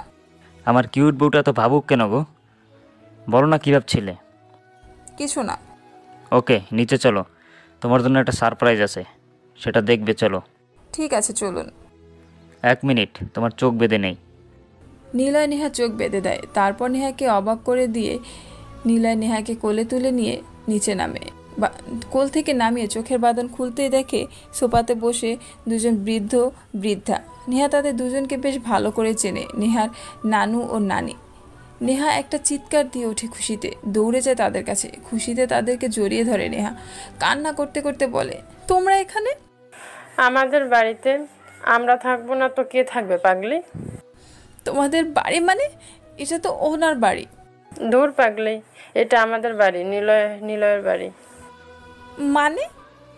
মানেটা হলো তোমার মা আর আমার মা দুজনই চাচাতো বোন। তুমি আমার সম্পর্কে কাজিন, বুঝলে? নেহা কিছুক্ষণ বিস্ময় নিয়ে চেয়ে থাকে নীলয়ের দিকে। কি বলবে নেহা বুঝতে পারছে না। নেহার কাছে সবটা খোলসা হতে থাকে। নেহা এখন কিছু বলে না। নীলয়ের দিকে হাবার মতো চেয়ে থেকে আবার নানা নানুর সাথে আড্ডা যোগ হয়। তারপর রাত 10টা বাজে। নীলয় একটি লাল রঙের চাদর নিয়ে পিছন থেকে নেহাকে তা জড়িয়ে দেয়। নেহা কিছুক্ষণ তাকিয়ে থাকে নীলয়ের দিকে। নীলয় নেহার চাউনিতে আজ বুঝতে পারছে না। নীলয় নীরবতা ভেঙে বলে, ঠান্ডা পড়েছে, তোমার শীত লাগবে বলে চাদরটা নিয়ে এলাম। নেহা চুপ করে দাঁড়িয়ে থাকে। নীলয় নেহার হাত ধরে। নেহা আজ প্রথম কেমন একটা কাঁপুনি দেয়। এর আগে নীলয় তাকে স্পর্শ করলেও আজকের অনুভূতির স্পর্শটা নেহার কাছে অচেনা। নেহা তখনই বলে, আপনি আগে থেকে আমাকে চিনতেন তাই না? হ্যাঁ, আমি তাকে আগে থেকেই চিনি এবং জানতাম। তাহলে আমাকে কেন কিছু বলেননি? তুমি কখনো জিজ্ঞেস করছিলা? না। তাহলে আমি কেন বলবো? মন খারাপ করে নেহা আবারও চুপ হয়ে যায়। তবে নেহার আজ মনে মনে অনেক খুশি লাগছে। নানা নানুকে হুট করে এভাবে দেখতে পাবে সে আশাও করেনি। নেহা প্রতিদিন তার আম্মুকে কান্না করতে দেখতো নানা নানুর জন্য। আজ আম্মু থাকলে অনেক খুশি হতেন। আম্মু, তুমি কেন আমাকে রেখে চলে গেলে? তুমি থাকলে আজ জানি সব কিছু বেশ খুশি হতো। আচ্ছা, উনি আমাকে কেন বিয়ে করলো? শুধু কি নানা নানুর কাছে ফিরিয়ে দেওয়ার জন্য, নাকি অন্য কিছু? নেহা একা একা এসব ভাবছে। নেহা কান্না করছে। আব্বু আর আম্মুর কথা মনে পড়তে কেমন যেন তার কান্না পাচ্ছে। নেহা ছোট থেকে দেখে আসছে নেহার আম্মু নাবিলা ইমরোজ এখনও তার বাপের বাড়ি যায়নি। একদিন নেহা বার্ষিক ছুটি পায় স্কুল থেকে। সেদিন নেহা নানু বাড়ি যাওয়ার জন্য অনেক বায়না করে, কিন্তু নাবিলা ইমরোজ নেহাকে কোনোভাবেই যেতে দেয় না। নেহা বলে, আমাকে কেন তুমি আটকাও নানু বাড়ি যেতে? তোর আব্বু বকবে রে মা। কেন আম্মু? আব্বু কেন বকবে? আসলে তোর আব্বু আর আমি একে অন্যকে ছোট থেকে ভালোবাসতাম। যখন বড় হলাম আমাদের বাড়িতে তোর আব্বু আমাকে বিয়ের জন্য কথা বলতে যায়, কিন্তু তোর নানু অপমান করে তোর আব্বুদের বের করে দিয়েছিল। কারণ তোর আব্বুর পরিবার তখন রাজনীতি করত, তাই তোর নানুরা মেনে নেয়নি। তখন তোর আব্বু সবার সামনে আমাকে তুলে এনেছিল। আমাদের বিয়ে হয়। তোর নানু আমাদের বলেছিল কোনোদিন যেন আমাদের সামনে আসবি না, যদি আসিস তো মরামুখ দেখবি। এরপর আর কোনোদিন বাড়ি যাওয়া হয়নি। তোমরা না যাও, আমি যাব আম্মু। এরপর নেহা আব্বুকে রাজি করিয়ে তার নানু বাড়ি প্রথম ও শেষবার বেড়াতে যায়। আর কোনো দিন নেহা বেড়াতে যায়নি, আর কোনো দিন দেখাও হয়নি নানা নানুর সাথে। আজ আব্বু কি জানে ওনারা এখানে? নেহা কথাটা বলতে বলতে নিলয়ের কাছে যায়। আমি কি আব্বুকে কল করতে পারি প্লিজ? হ্যাঁ। আর নেহা কল দেয় ওর আব্বুর কাছে। নতুন একটা নাম্বার স্ক্রিনে দেখে আশরাফ সাহেব রিসিভ করলেই বলে, হ্যালো হ্যালো, কি হলো? কে আপনি? কথা বলেন না কেন? নেহা কল কেটে দেয়। নেহার হুট করেই মনে পড়ে এখানে আসার পেছনে তার আব্বুর হাত আছে। তিনি আমাকে কিছু বলেনি। ছোট থেকেই নেহাকে অনেক আদর করে আশরাফ সাহেব। বারান্দায় যেয়ে দাঁড়ায় নেহা, আকাশের দিকে তাকিয়ে বলে, এই আকাশ, তুমি কেন আমার থেকে আমার আম্মুকে কেড়ে নিয়ে গেলে? আব্বুও কাছে নেই, কেন করেছো আমার সাথে এমন? আম্মু, তুমি দেখছো আজ নানা নানুর সাথে কথা হচ্ছে। নানা নানু আমাকে পেয়ে অনেক খুশি হয়েছে, কিন্তু তুমি নেই। দেখো তোমার জন্য কত কষ্ট পাচ্ছে। কেন চলে গেলে? হে আল্লাহ, কেন আমার আম্মুকে নিয়ে গেলে তুমি? নেহা কথাগুলো বলে চলছে শব্দ করে, চোখের পানি গড়িয়ে নিচে পড়ছে। নিলয়ের পাশে দাঁড়ায়, গায়ে কালো মোটা কোট, আজ রাতের মিশনের জন্য রেডি। যখন রেডি হচ্ছিল তখনই রুদ্রের ফোন আসে। নিলয় সবাইকে তৈরি হতে বলে। পাশে গিয়ে দেখে নেহা আকাশের দিকে তাকিয়ে আছে, ওর চোখ দিয়ে পানি পড়ছে। ওর চোখে পানি দেখে নিলয়ের ভিতরটা কেঁপে উঠল। জানে নিলয় ও কেন কান্না করছে, তাই ওকে কোলে তুলে রুমে নিয়ে আসলো নিলয়। নেহা চমকে ওঠে, তাকিয়ে দেখে নিলয় নেহাকে রুমের ভিতরে নিয়ে আসছে। কি হলো, আমাকে এবার নিয়ে আসলেন কেন? চুপ করে বসে থাকো, আমি আসছি। কথাটা বলে নিলয় চলে গেল। রুমের মধ্যে পাঠিয়ে দিল নানা নানুকে। নেহা ওনাদের দেখে খুশি হলেন। নানি পাশে বসতেই নেহা নানির কোলে মাথা রেখে শুয়ে পড়ে। নেহার মাথায় হাত বুলিয়ে দেয় আর গল্প করতে থাকে। এদিকে নিলয় গাড়ি নিয়ে বের হয়। জনাশূন্য এক জায়গাতে গাড়ি নিয়ে থামে। নিলয় দেখে আসলাম আর নিজাম এখানে এসেছে কোনো এক কাজে। নিলয়ের কাজ আরও সহজ হয়ে গেল। নিলয় ধুম করে ওদের সামনে গাড়ি ব্রেক করে। আজ নিলয়কে দেখে ওরা চমকে ওঠে। নিলয় গাড়ি থেকে নামে, একটা সিগারেট জ্বালায়। নিলয়কে অবাক করে দিয়ে আসলাম আর নিজাম হেসে দেয়। পাগলামির হাসি দিয়ে নিজাম বলতে থাকে, নিলয়, তুই এখানে? হ্যাঁ। এখানে কেন? তোদেরকে মারতে। হরামি কুত্তার বাচ্চা, আমাদের মারবি? তোর সাহস কত? হ্যাঁ, সেই দিনের ছেলে আমাদের আসছে মারতে। তোকে তো এখানে মেরে রেখে দেবো বয়েস। নিজামের কথা শুনে নিলয় কিছুটা বিচলিত হয়, আর সাথে সাথেই হুড়মুড় করে অনেকগুলো ছেলে এসে নিলয়কে পিস্তল দিয়ে চারপাশ ঘিরে ধরে। 15 জন ছেলের হাতে পিস্তল দেখতে পায় নিলয়। সবাই নিলয়ের দিকে তাক করে আছে। নিজাম বলে, দেখ শালা, এত কিছুর মাঝখানেও মুখে কোনো ভয়ের ছাপ নেই। ওই তুই কি দিয়ে তৈরি রে? তোর কি কোনো ভয় নেই? কথাটা বলে নিলয়ের মুখে জোরে খুশি মারে নিজাম। আসলাম এসে হকিস্টিক দিয়ে সজোরে একটা বাড়ি দেয়। নিলয় এবার জোরে হাসে। সবাই ওর হাসির দিকে তাকায়। নিজাম এসে আবারও ঘুষি মেরে বলে, সালা, এত কিছু তুই হাসছিস কেন? আমরা জানতাম তোর লোক আমাদের পিছনে পড়েছে, তাই প্ল্যান করে তোকে এখানে নিয়ে এসেছি, যাতে তুই খবর পেয়ে সোজা এখানে আসিস। আর আমাদের প্ল্যানটা একদম ফ্রেশভাবে কাজে লাগলো। তোকে মেরে এখানে শিয়াল দিয়ে খাওয়াবো। হাসিস কেন? ভাই মনে হয় পাগল হয়ে গেছে। নীলার কথা শুনে সবাই হাঁ করে তাকিয়ে থাকে। কি বলবে তারা খুঁজে পাচ্ছে না। 15টা পিস্তলের সামনে দাঁড়িয়েও কেউ এভাবে কথা বলে নিজামের জানা ছিল না। নিজাম ঘাবড়ে যায়। তখনই নিজাম বলে, সালাকে মেরে ফেল, সব কটা গুলির যেন বাইরে না যায়, সবগুলি ওর বডিতে জমা থাকে। ফায়ার! গুলির শব্দ শোনা যায়। নরম দেহ মাটিতে লুটিয়ে পড়ে। একটি উচ্ছ্বাসের শব্দ শোনা যায়। ফায়ারিংয়ের গুলির শব্দ ভেদ করে। একটু পর সব নিস্তেজ হয়ে যায়। পরিবেশটা একদম শান্ত হয়। চারদিকে রক্তের লালা ভাজা স্রোত বয়ে যাচ্ছে। লাল রঙের রক্তের তাজা গন্ধ চারদিকে যেন দূষিত হয়েছে। তারপর উচ্চস্বরে হেসে ওঠে নিলয়। একটা সিগারেট জ্বালায়ও। নিকোটিনের সাদা ধোয়া রক্তের স্রোতের ন্যায় চারদিকে ছড়িয়ে যেতে থাকে। কেবল পার্থক্য, রক্তপতিত হচ্ছে নির্বিশালা নিচুর দিকে, আর ধোঁয়া ঘৃণিত হচ্ছে উচ্চস্বরে উচ্চ দিকে। নীলয় মৃত বডির দিকে লাথি মারল কয়েকবার। তারপর গাড়ির সামনে যেয়ে বসে পায়ের উপর পা তুলে দেয়। একে একে সবাই নিলয়কে ঘিরে দাঁড়ায়। তবে নিজামের লোক না, এরা সবাই নিলয়ের লোক। নিলয় আবারও একটা সিগারেট জ্বালায়। গুলির শব্দ হয়েছিল সত্য, তবে নিলয় মরেনি। স্নাইপারের করা অভিমুক্তে সবাই আটকে পড়ে। নিলয়ের লোক নিজামের চারপাশ ঘিরে ধরে দূরে বসে। নিজামরা তার কিছুই বুঝতে পারেনি। যখনই নিজাম ফায়ার বলবে তখনই সবাই নিজ নিজ টার্গেটগুলি চালায়, আর নিজাম সহ বাকিরা সবাই সেখানেই মরে পড়ে থাকে। নিলয় এবার হাসতে হাসতে বলে, শালা আমাকে মারবি? এমন কোনো মাস্তান হয়নি যে আমাকে মারবে, এমন কোনো পুলিশ নেই যে আমাকে ধরবে। তোদের বডি তো শেয়ালেই খাবে। ভাইয়া যদি পুলিশ খোঁজে? ওয়েট, তোরা যা।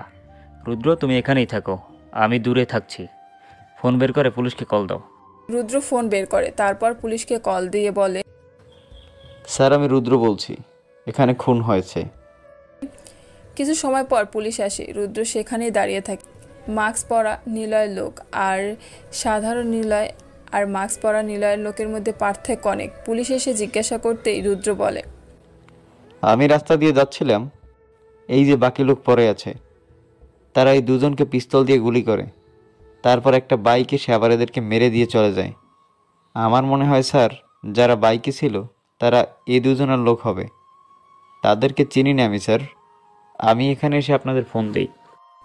কথাটা বলে রুদ্র চলে যায়। নিলয় দূরেই ছিল আড়ালে। নিলয় হাসে, কারণ নিলয় জানে এরকম কেসই বেশি দূর যাবে না। কয়েকদিন ইনভেস্টিগেশন চলবে, তারপর আশরাফ সাহেব সামলে দেবে। পুলিশরা চলে যায়। নিলয় আবারও সেখানে আসে। কয়েক মুহূর্তে সেখানে দাঁড়িয়ে থেকে গাড়িতে উঠতে যাবে, তখনই দূরের একটি গাড়ির আড়ালে কাকে যেন দেখতে পায় নিলয়।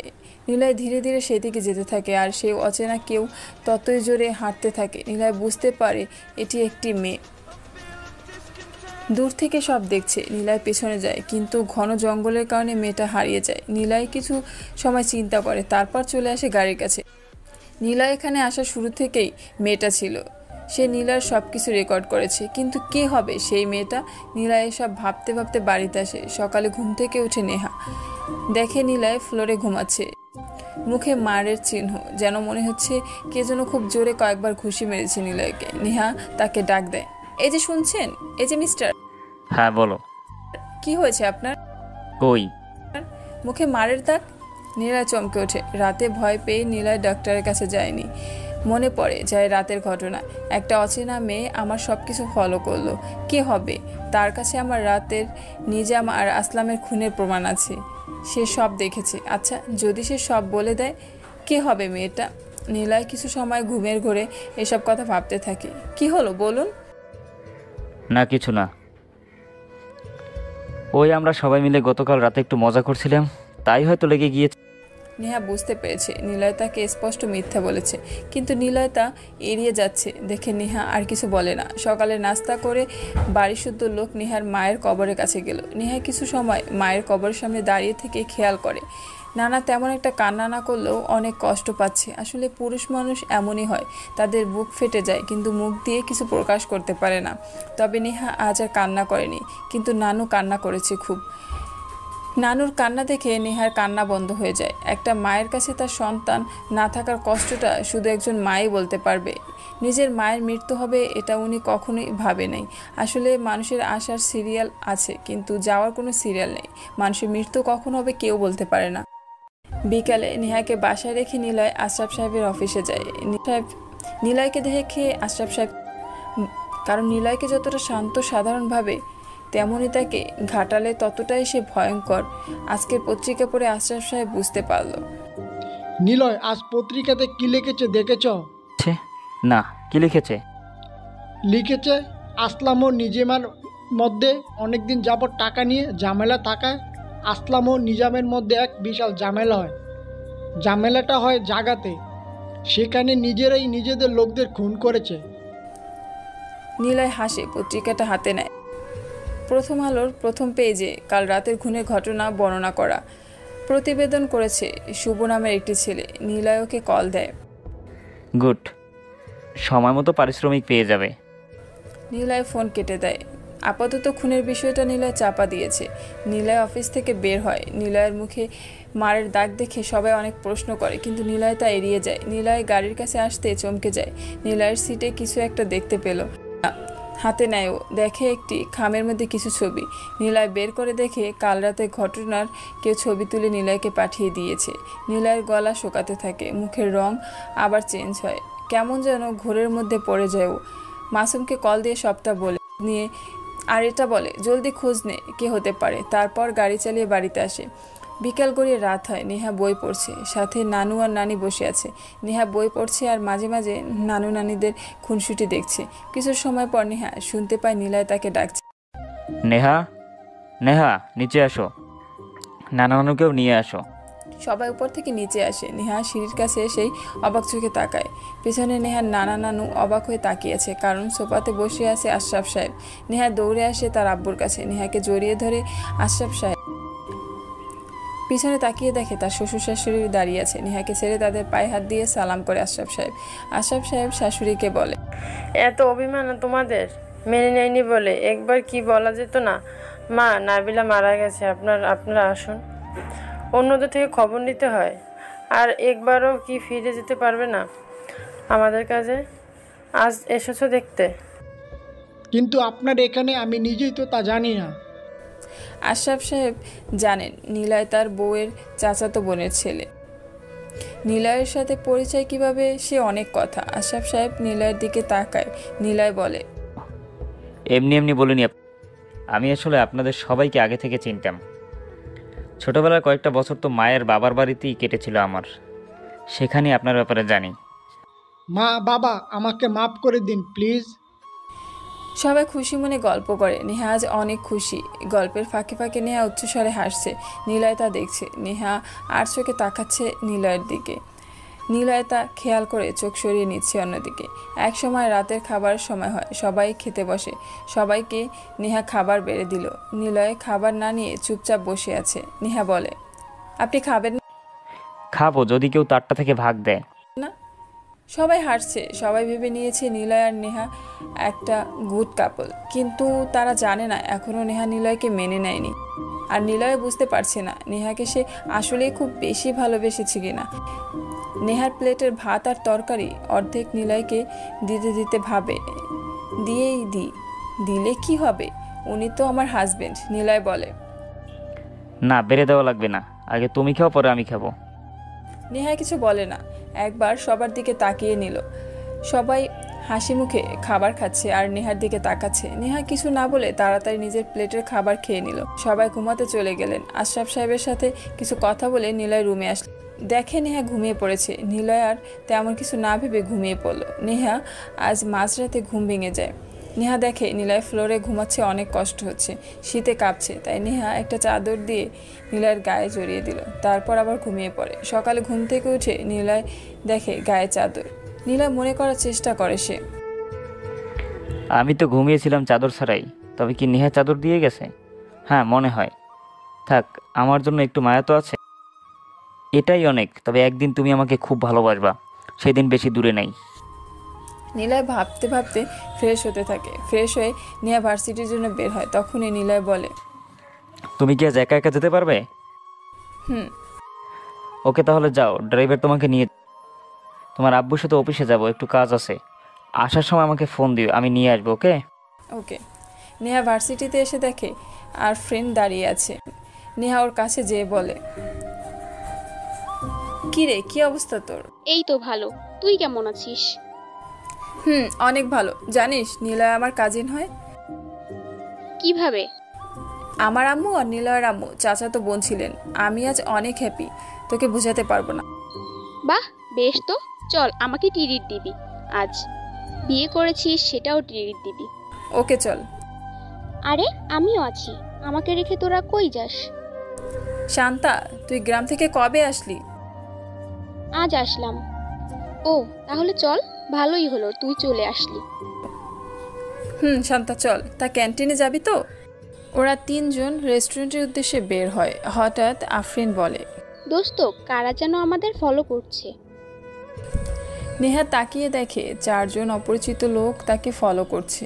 নেহা কিছু ভাবলো না। জিহান আসলো। নেহা কিছু না বলে পাশ কাটিয়ে চলে যাচ্ছে। তখনই জিহান নেহার হাত ধরে। জিহান, জিহান আমাদের সাথে আসলে আয়, সেটা বারণ করছি না, কিন্তু আমার হাত ছাড়। নেহা, আমাকে এভাবে কষ্ট দিতে তোর ভালো লাগছে? দেখ জিহান, আমার বিয়ে হয়ে গিয়েছে, আর আমি তোকে কোনোদিন বলিনি আমি তোকে ভালোবাসি, আর আমাদের তো রিলেশনই ছিল না। নেহা, আমি তোকে ভালোবাসি রে খুব। হাত ছাড় জিহান, প্লিজ নেহা।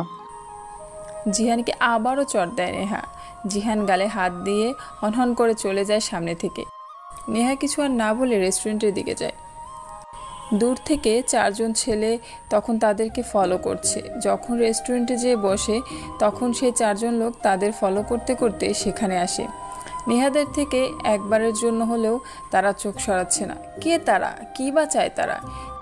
এদিকে নিলয় ভাবছে কে ওই মেয়ে, কী চায় তার কাছে, কেনই বা সব কিছু রেকর্ড করছে। তারপর রেস্টুরেন্ট থেকে বের হয় নেহারা, তারপর আবার ভার্সিটির দিকে আসে। তখনও খেয়াল করে নেহা 3 জন অপরিচিত ছেলে তাদেরকে ফলো করতেছে। তাড়াতাড়ি ভার্সিটির মধ্যে প্রবেশ করে। তখন সেই ছেলেগুলো বাইরে দাঁড়িয়ে থাকে। 3 জনে ক্লাসে যায়। একটা ক্লাস করে বের হয় তারা। নেহা নিলয়কে ফোন দেয়।